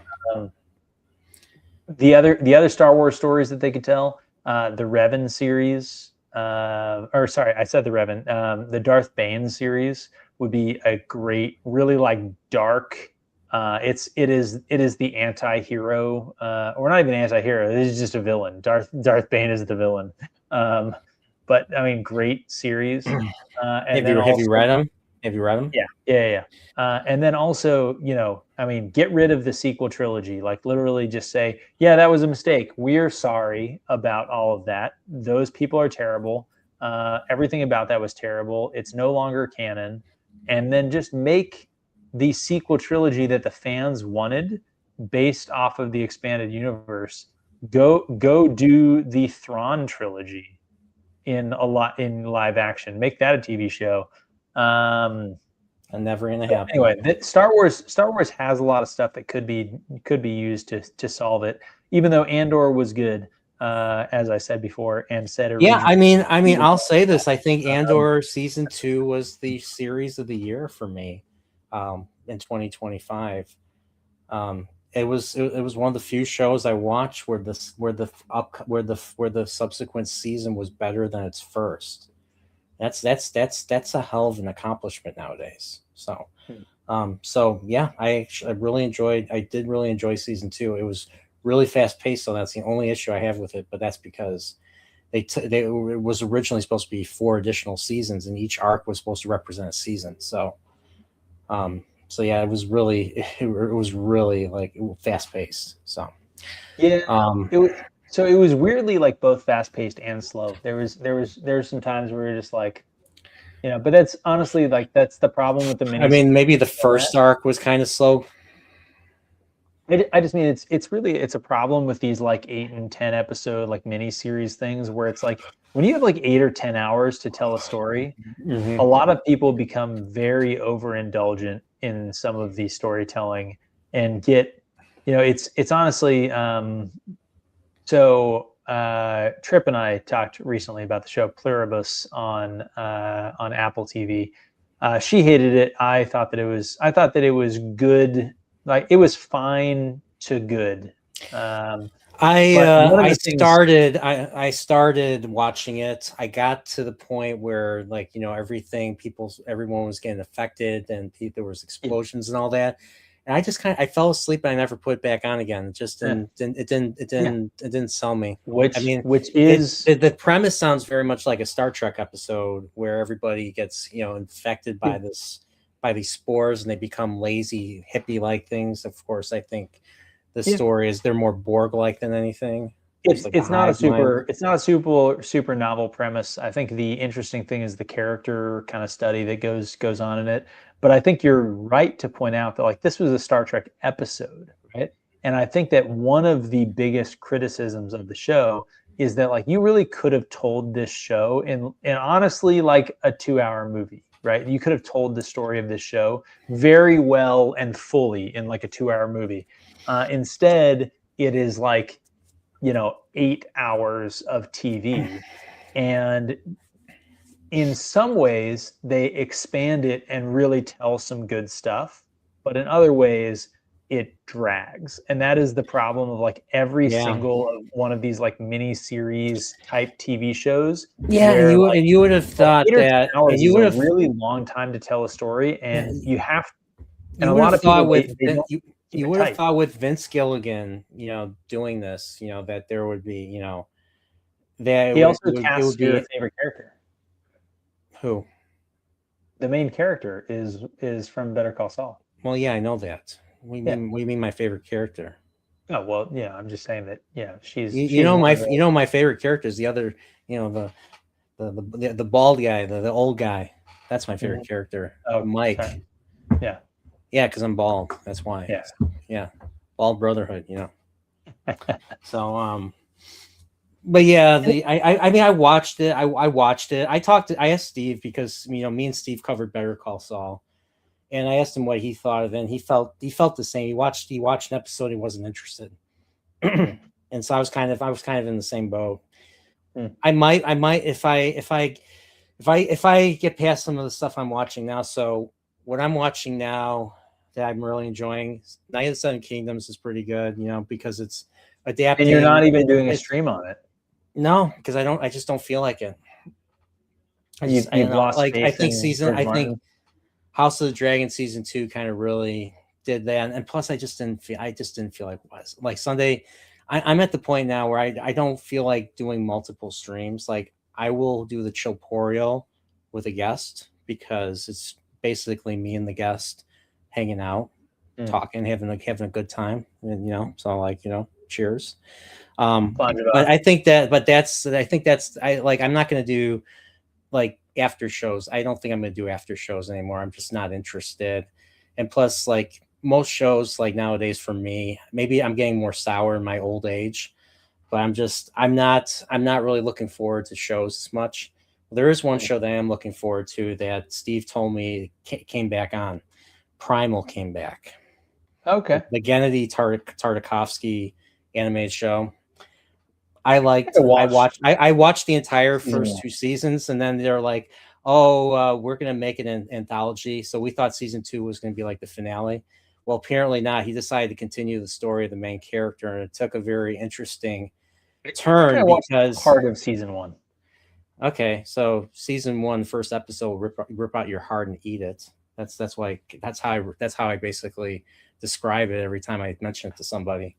And it is. It's just it's so messed up. Like I was just like this happened, no way. So, but this new season is interesting because there's a lot of unknowns. So he basically gets revived. He gets revived, and he's basically relearning. He's basically wandering the world, looking for his friends. Basically, we don't know what happened to his friends. We don't know what happened to the dinosaur, Fang. We don't know what happened to the other characters that we left him with. And so he's kind of out in the wilderness. He's more or less a zombie now, so he's stronger, and he's dealing with even larger creatures, more dangerous creatures and feats and all that. And this last episode just got me. The writing is just so good to the point where I was worried about a grasshopper. I got emotionally invested in the grasshopper. And I won't say why, because let's just say the character Fang starts to remember he's starting to remember his memories, and he associates his memories with the dinosaur when the grasshopper is just jumping on him and all that, and he becomes his friend or something. He follows it around, and let's just say danger happens, and the grasshopper gets smushed, because that's what Primal is. That's the type of show Primal is. It's brutal. So, but yeah, so that's the show that they drop on Mondays on HBO Max, and that's the one show I've been watching. So that and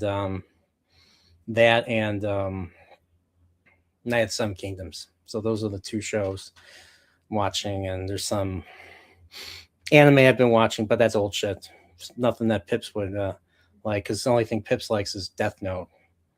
That's the only anime that exists in his world. That's not true. I have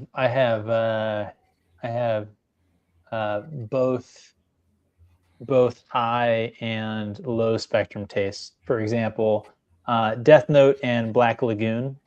You got Black Lagoon. I got Black Lagoon. Right. Those were. I'm trying to get your ass to watch Legend of the Galactic Heroes. That's probably one of the most epic things I've ever seen. How many episodes are we talking about here? What's the time commitment? What's 110 episode OVA? It's about it's a 25 minute episode. It's 25 minute episodes. It's basically it's higher brow Game of Thrones in space, basically, but much higher brow than Game of Thrones. A lot of politics. It's basically space battles, politics. There's 2 sides. One resembles German Empire era, and so like every one, Gundam show ever made. Well, Gundam is mecha. Gundam is real robot mecha. This is space. This is space opera. This is basically space epic opera, basically. But it's science fiction. It's not like Star Wars. It's not a fantasy. I mean, but there are things that look like Star Wars, like the fighters. Some of the fighters look like it. There's a Death Star like weapons called the All right, tell you what. Fortress. Tell you what, That fires a beam called the Thor's hammer. There's graphic send me violence. episode 1. Send me episode 1. I'll send you 2 episodes. The first 2, it's a 2-parter. All right, send me the first 2 episodes, and we'll see. I mean, it's basically tactics and politics. It's war. Right. It's a forever war in space between an empire and a corrupt contemporary 80s 90s democracy. Well, you had my curiosity. Now you have my attention. As Tripp would point out, me as a capitalist and a member of the military. Well, I could tell you. I could tell you. War. I don't know if you know that, but I made a video recommending it on my Nerdporial channel. Maybe you should just watch that, and maybe make your own decision. No, I'll just have you just send me the first 2 episodes. I'll watch those, and they'll have approximately 45 minutes. I'm just gonna warn you, it's not dubbed. It's Japanese. It's subtitled. That's the better way to watch anime. That's the better way to watch anime. Dubbed is generally garbage. Okay, well, you know what? I'm a man. Okay. You know what? I was wrong about you. You know what? Maybe this is why we get along. Maybe this is why we get along. I don't know. Yeah. I don't know. But yeah, I'm more of a sub guy. Like I said, on the high spectrum of high quality, really great storytelling, Death Note, and then on the low spectrum, I have watched like all of Naruto. I have not seen Naruto. No, you haven't. There's Naruto, there's Naruto Shippuden, and there's Boruto. They've been making episodes since 1999. First of all, like One Piece. First of all, Boruto is no, but I've seen all of Naruto and Naruto Shippuden. Okay, I have not. My friends used to watch Naruto, and then they stopped, and they told me because of all the filler that is true. So I never watched Naruto. Another show I got for you that I really like. It's my number 2. So Legend of Galactic Heroes is my number 1. My number 2 is called Monster, and it's on Netflix. And 74 episodes. It's a thriller. It is a psychological thriller. See, Gadfly bringing the facts over there. Boruto isn't even written by the same guy. That's not real Naruto. I had no idea. It's a continuation of the Naruto story, except it's about his son this time. So yeah, garbage. That sounds to me like the same thing of like what was the Avatar spinoff, like Legend of Korra or something like that was apparently trash. I don't know. I what's funny is I told Steve on New Year's. I haven't seen that live action TV I still haven't finished The Last Airbender. I got to season 3. The cartoon, movie, or the live action TV show? The cartoon, the original cartoon. The original cartoon's great. What's wrong with you? I mean, granted, I'm a bad person. I'm a bad person. What can I say? I just stopped. And I have to. And it's been a few years, so now I got to rewatch it. Now I have to rewatch it. So, but like I said. My number 2 is called Monster, and I believe it's still on Netflix. It's a psychological thriller. I got the manga right here. Let's see, right here. You know what? This is Monster right here. This is the main character, Dr. Tenma. Here's another of my credentials. I have the full manga series of the original Dragon Ball. Good. I've seen the series. I bet you didn't think that I was like that, No, I didn't. Yeah. So here he's like, I don't give a shit. Dragon Ball is so mainstream. You're garbage. I love Dragon Ball. So here is a key moment in the beginning of the story. There's a kid who shoots himself in the head. or he gets shot in the head. He doesn't shoot That's a himself. He bad gets shot in the strategy. head. Don't He shoot gets yourself in the head. he gets shot in the head by his twin sister. This girl who What is is this? in a Days of Our state of Lives? shock. Well, let's just say this doctor, he's a Japanese doctor, and this is one of the few stories, anime stories that takes place not in Japan but in Germany. Believe it or not, this first few episodes takes place right before the wall comes down, so like 89 or something, 88, 89. And so he's dealing with hospital politics. He's a brain surgeon. He's the best brain surgeon there is, this guy.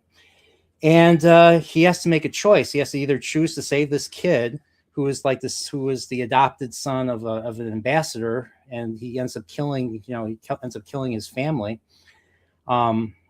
Either save the kid's life or save the mayor's life, who had a heart attack and was losing blood to the brain or something. And of course, his boss, his fiance's father, who runs the hospital, basically orders him to leave, to not work on the kid, but work on the mayor.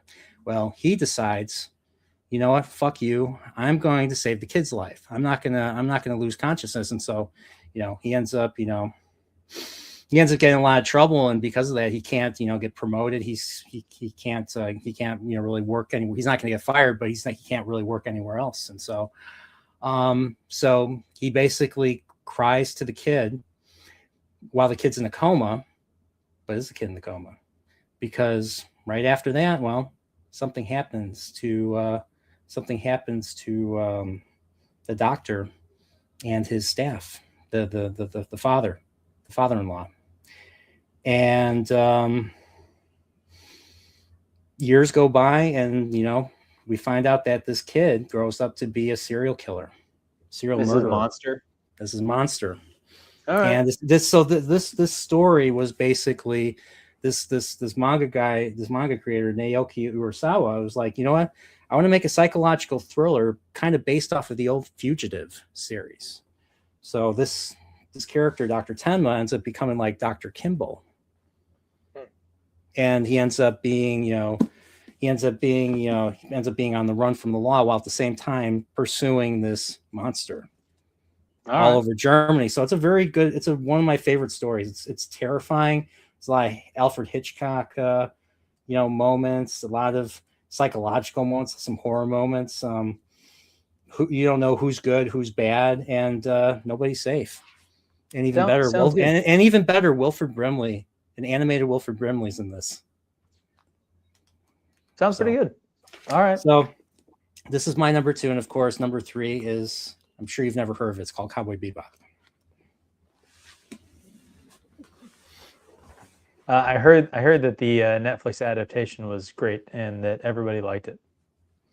I hate you, dude. Actually, I didn't. I only watched like the first episode. I'm like, what the fuck is this? So since you are the animator, how do you feel about the show Bleach? I haven't seen Bleach. I watched an episode and I was just like, probably not for me. See, I feel like most of the number of hours that I've spent watching anime has been spent watching just terrible Naruto and Bleach, because they're 15 seasons long and kind of garbage. Yeah, but I mean, the only shows that I have that, I mean, most of the shows that I like, I mean, Galactic Heroes is over 100 episodes. I mean, the only thing that has that's like that, that's like Dragon Ball, but it's not even nearly as long. It's called Yu Yu Hakusho. It's an action series you have. It's a really good one. It's more violent, and I actually liked, well, okay, maybe I didn't like it. So they made an animated version, and I think they released on Netflix. They took like a 60 episode arc and made it into only 5 episodes of live action. So they skipped like an entire tournament. I did not know there's a live action version of that, but okay. There is.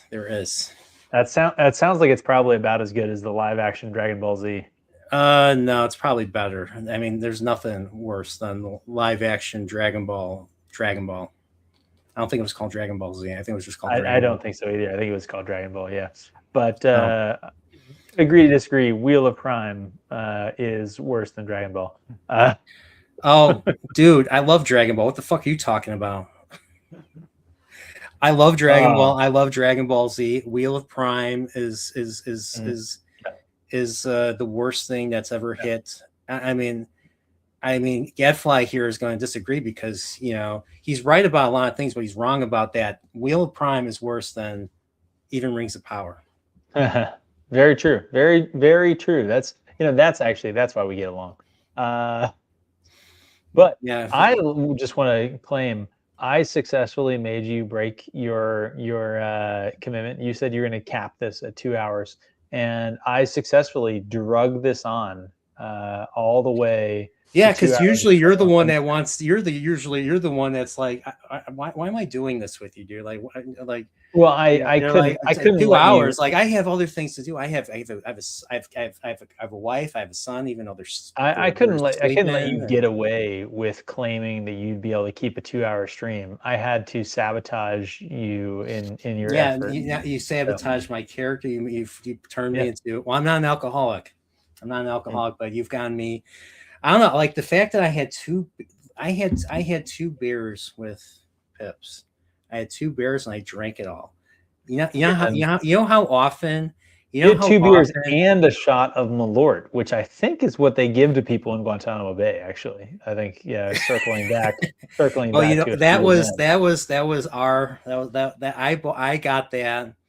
I got that for the sake. You're in Chicago. They're like Pizzeria Uno. I got that for the sake of just. I mean, we bonded. You and I bonded. When we first hung out, I wanted to do something nice for you, and so I guess that's up to the interpretation whether or not it was nice. Yeah. But it was bad for me. That's yeah. With friends like me, who needs with nerds like me. All I'm going to say is that again, in Gitmo, they're probably like, hey, you can have a code red. We can waterboard you, or you can do a shot of Malort. And they're like, I will be waterboarded. Thank you. Yeah. Yeah. Honestly, though, I'll be honest, I was disappointed that Malort didn't taste as bad as I remembered it. So I'm guessing maybe it was open.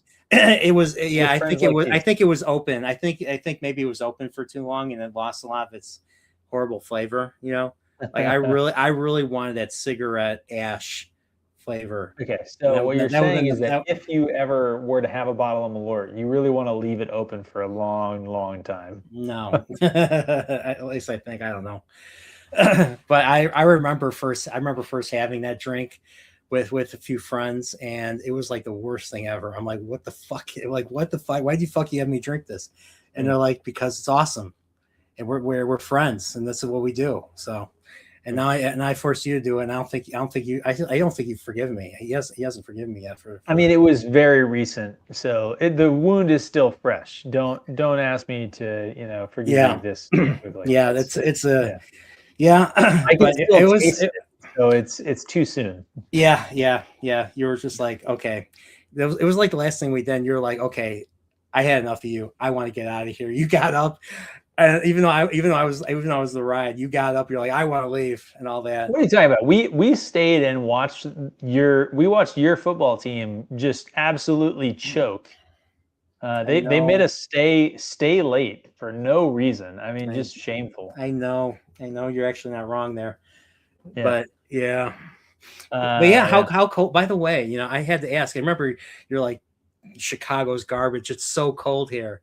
I'm like, okay, how you feeling now with the little ice wave going around? How's it by you? It's like 40 degrees here. It's like totally fine. I'm like, I hear it's gonna be like 3 in a day over by you. Allegedly, it's gonna snow this. Allegedly, it's gonna snow this weekend. But I don't know. I'll believe it when I see it. It'll probably snow. But I doubt there's going to be much that sticks, I think. But we'll see. So the alleged ice storm, I had a little bit of, icicles from the drip edge on the roof, but like barely, it was not a big deal. for me, obviously, a little more inland, they had a lot more ice and snow. But I live near the coast, so it's pretty moderate. But let's see. There was one other thing that I was gonna say. What was it? I had something to bring up for. Oh, I was going to ask if you read any books, any decent books or anything. You asked about video games and TV shows. Any books? I'm trying to read Crossroads of Twilight. I'm on chapter 2. Yeah, see, it's because Polacks can't read. Walked right into that, man. You just barely literate, you know.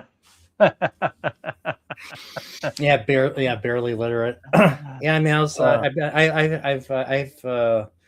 I've listening to you saw some of my audiobooks. I'm listening to I've been actually listening to more nonfiction lately myself. You'd be proud. So thing is, I'm not very good. Everybody knows this. I mean, I have the worst case of ADHD. So like, I can't. It's harder for me to retain stuff listening to stuff than reading stuff. That's why I prefer to read stuff. So you probably have the opposite problem. You're probably like, you can hear something, you'll hear something, you'll be able to internalize it and remember it forever. Okay, maybe not forever, but you'll remember it and you'll be able to break it down better. So if I'm paying attention, I am an auditory learner. Well, I'm really realistically I'm a kinesthetic learner, but everybody's a kinesthetic learner. But outside of that, I'm an auditory learner. So like having a conversation with someone is really like the best way that I learn something. But short of that, like, listening to like a lecture or something like that works really well for me. So like in college, like I would barely take notes because like I would just sit there and like I'd just pay attention as you were saying it, and like I would remember it really well. Meanwhile, if I tried to take notes, then I was actually hearing less because I was kind of distracted by writing, and so I felt like I actually retained a little less. You have the advantage. I've had that. I know what you're talking about. I've had that same issue too. The thing is, I just don't remember what they say. So yeah. I mean, my thing was always that like, if I'm taking notes, it means I can later go back and review my notes, which is an advantage. But yeah. I'm learning it less efficiently while it's actually happening. And let's be honest, I'm not going to go review my notes anyway. So I just paid attention and didn't take notes. But I will say that the downside with audiobooks and podcasts is that I tend to do other things while I'm listening. And so from that perspective, like if I'm cooking dinner and I'm listening to an audiobook, yeah. I will get engrossed in something else, or I'll start like thinking about something, like it'll say something and I'll think about something and I'll be thinking off on a tangent and I'll realize I have no idea what happened for the last minute. Yeah, that's my issue too. I usually, I used to, for like, what's funny is with Wheel of Time, I would listen to the audiobooks. I would still read it, but I would listen to the audiobooks ahead of time sometimes, especially if I was really into it. And what's funny is I would remember where I was walking because I remember I go for all those, crazy, dangerous, Chicago nighttime walks. Yeah. What's funny is I remember where I was when I was listening to a particular chapter. Like I was driving down, I was not too far from Rosemont, and I was driving down Lawrence, and I remembered listening to the chapter in The Shadow Rising, and I was in Norwich. I was listening to the chapter in The Shadow Rising. I think it was the one where Matt recalls being a general, and the Trollocs attack, and they try to kill him. Do you remember that chapter? I forgot what it's called. I think it was one of the later ones. It was after it was what I'm talking about, right? This is the one where Jason the Tail is asking him about Roydion and all that, and so that he knows, he has an idea, so that he can travel there. So it was that chapter. It was basically that chapter.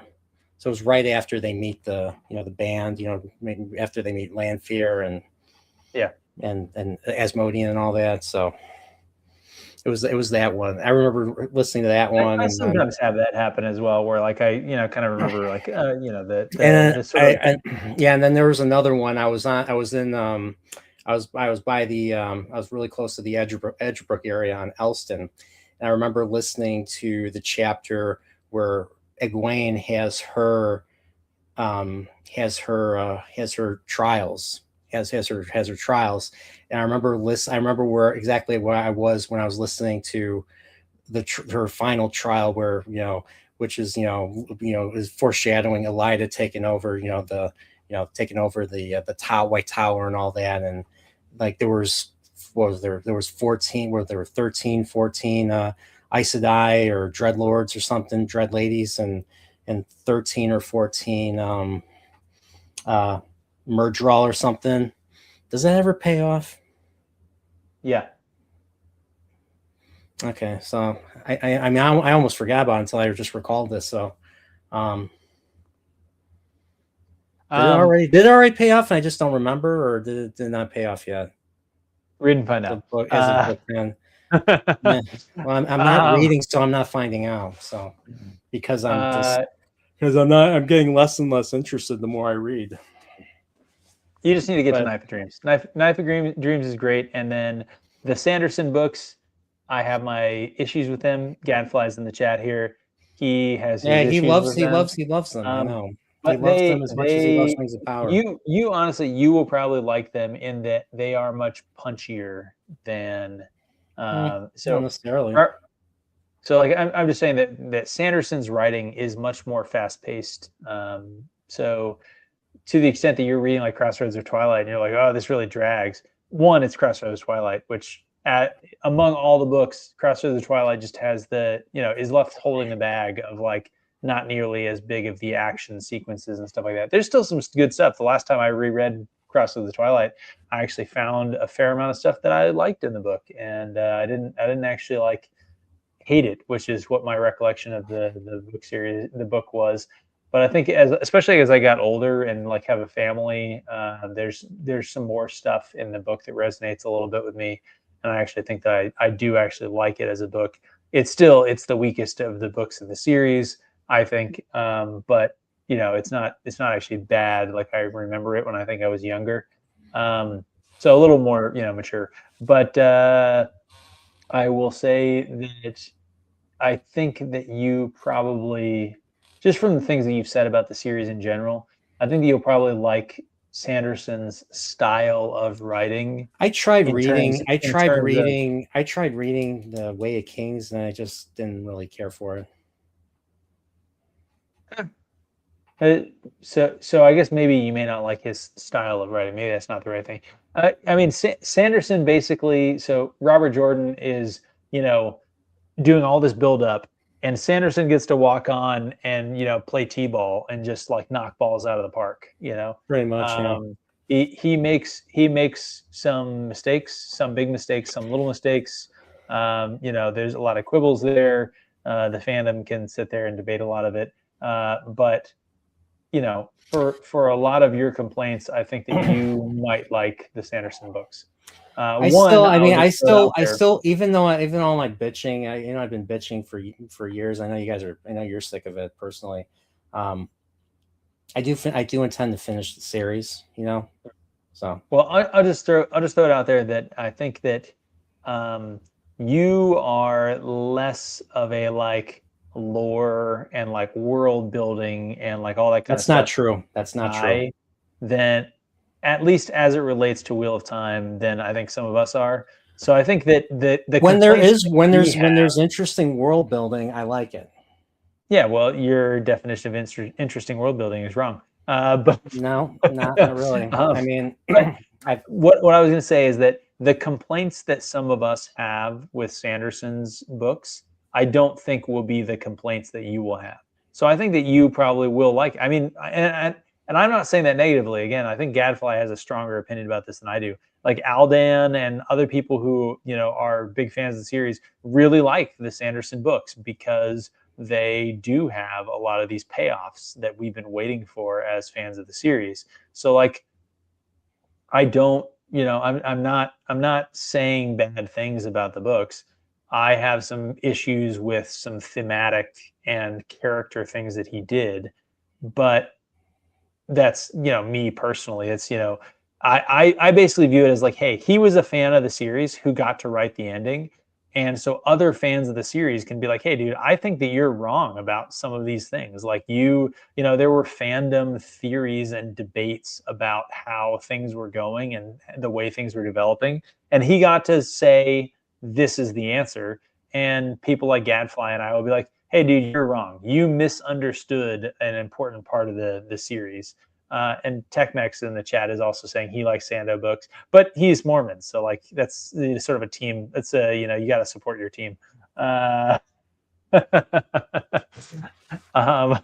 He's gonna probably comment something about like I don't know, whatever. But anyway, my point is that like us and us who have like I'll consider myself a little bit of an OG fan, not as much as say Trip or some other people who were I think they're earlier, but those of us who like read the series and kind of grew up with it for a long time, like we can look at the Sando books and be like, hey man, I think you made some serious mistakes in thematic and character elements. You went in a direction that I don't think RJ would have done. But like at the end of the day, RJ died and nobody else other than RJ is RJ. So, I mean, it was never going to be RJ's vision. Because he didn't leave enough notes. He didn't leave enough to go on with. So it is what it is. And Techmex saying he hated Wind and Truth. That's just because while you're a team, you're a team guy. I mean, you do have two brain cells to rub together. So like I like Techmex. He's a good dude. So do I. Anyway, all right. I'll get off of my soapbox. We've been at this for 2.5 hours. I've already kept you 37 minutes after your contract time. It's past midnight for my time, so I should probably go to bed. Yeah. So, yeah, I'm gonna be Miss Martin Muses has been bugging me to do another Wheel of Time stream. Now she already finished. She already passed me, and then she finished it herself. She was doing a stream. Wait, let me finish. She was doing a stream with Steve and stuff, and so he already had her on. She's having him on. She wants to do Winter's Heart with me because the last thing we did was Path of Daggers. So it's been a while since I read Winter's Heart. I think part of the reason, maybe it was I think part of the reason why I haven't been so eager to read Crossroads of Twilight is not really because of Crossroads of Twilight. Well, I didn't like the prologue, but I was just disappointed with Winter's Heart. So, well, I want you to know that I stopped my most recent reread at Knife of Dreams so that I could reread Knife of Dreams with you for the Nerdporial Book Club. So if that doesn't motivate you to finish Crossroads of Twilight so that we can right, fine, fuck it. Dreams. All right. So, all right. It's happening. It's happening. I guilt tripped him into it. All right. I'm gonna read Knife of Dreams until we read it together. That's how good of a friend I am. Right. Like that's what's happening here. Yeah, sometimes it takes some external motivation too. So, yeah. I mean, after that, everybody's been talking about the latest Dresden Files book. So I got to read I have to. I only read the first book, so I got to read Dresden Files. I got to read the Dungeon Crawler. Carl, we already talked about those. I'm almost done with 12 Months, the most recent Dresden Files book. It's Will and Steve both said it's their favorite Dresden Files book. Nathan disagrees. Really? Yeah. Really? Yeah. Well, they're wrong, but they're wrong about lots of stuff. Well, so. You know what, Nathan's with you. So, that's because he is a gentleman and a scholar. Yeah, I do need to drink more of this stuff, so I need to invite him on. I know Knife of Dreams is his book too. I wanted to have him talk Knife of Dreams with him as well. So, yeah. So all right. You guilt tripped me into reading Wheel of Time, so I'm gonna have to read. I'm gonna have to read and learn and just put the earbuds in. Put the earbuds in for the audiobook. Just lay back and think of England. I mean, I usually listen to audio. I only listen to audiobooks and podcasts when I'm driving usually. So, Huh. and sometimes I pay attention. If it's something interesting, I'll pay attention. If it's something that's not as interesting, I will think about something else, and then I'll completely lose where I was at. So, All right. but yeah, sorry. So, but yeah, that's me. So. All right, but I think that this is a good stream. It's been 2 hours, 40 minutes. I need to go to bed. I need to get up. You have to work. Are you going to work tomorrow or No, I've got a kid that's gonna wake me up at early in the morning though. Oh, that's right. Oh, that's right. That's right. Does he walk into your room and wake you up? He definitely wakes me up at probably no later than 7:30 on any given day. Okay. Which is honestly like not a terrible wake up. I mean, like, hey, my work schedule when I'm home, I don't have to do work, which is great. So I can't complain. When I actually had to go to work on like Monday to Friday every day, as opposed to 1 week I work and then 1 week I'm home, and I was typically waking up at like 4 or 5 in the morning to go to work. So it's much nicer to wake up at 7:30. Not gonna complain. The like when I'm home and not working, I get to be like almost a stay-at-home dad. So like I woke up, like basically every day this week, I wake up, I cook bacon, eggs, and toast, and I make a pot of tea for my wife, and I make myself some coffee, and we all sit down as a family, and the little guy eats like 2 eggs for breakfast every day, plus bacon, plus toast. Like there's a reason that he is in the 99.99 percentile of size. The kid's gonna be bigger than you probably. You're tall. You're a big guy. You're a big guy too. Yeah. So, but yeah, man. Next time you come, you're gonna be back. You're gonna be back in Chicago before you know it. So, what are we gonna do next? Okay. So I have a few ideas. So when my friend, we got to get some Italian beef. We got to get some Chicago style dogs. Okay. So all right. So I got an idea, and this is what we did. This is what me and a few of us did when our buddy Angry Canadian came to the States from Japan.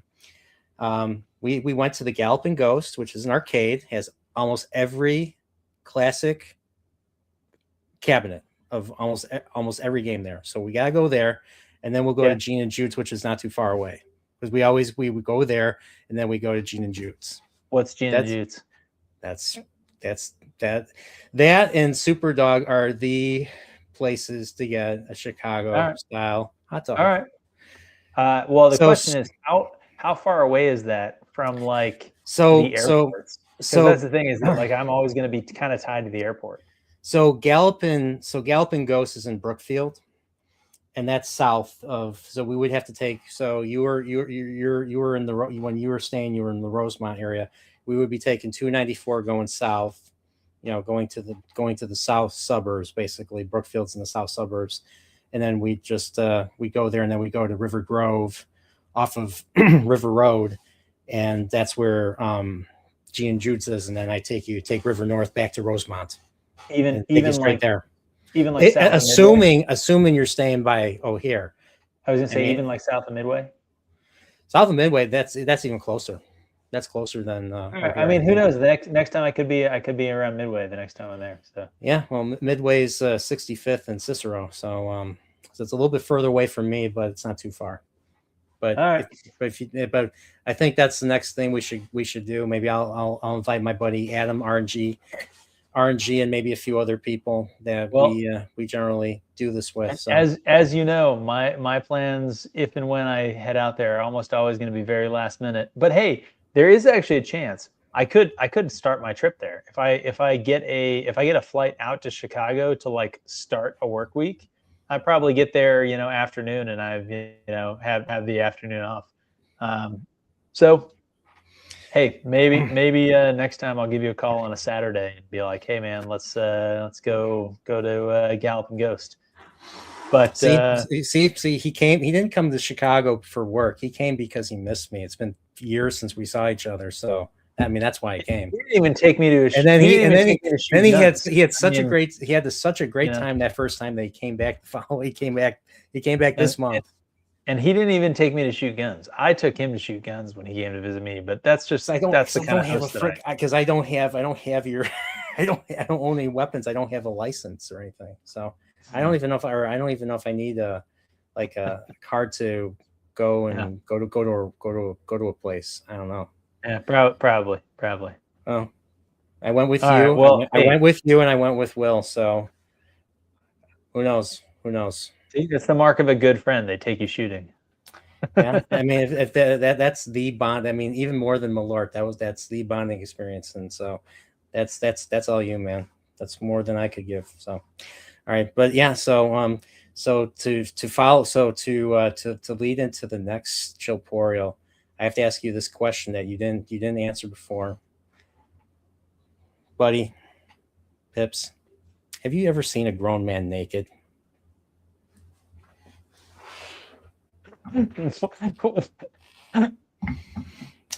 Find out next time on Chillporeal. All right. Good night, everybody. What a way to end a stream. Hey. Only for you, buddy. I'm scared. All right. Well, who knows? Maybe next time he'll be in a Turkish prison when we do our next thing. So, okay. All right, everybody. Have a good night. See you, everybody. Thanks.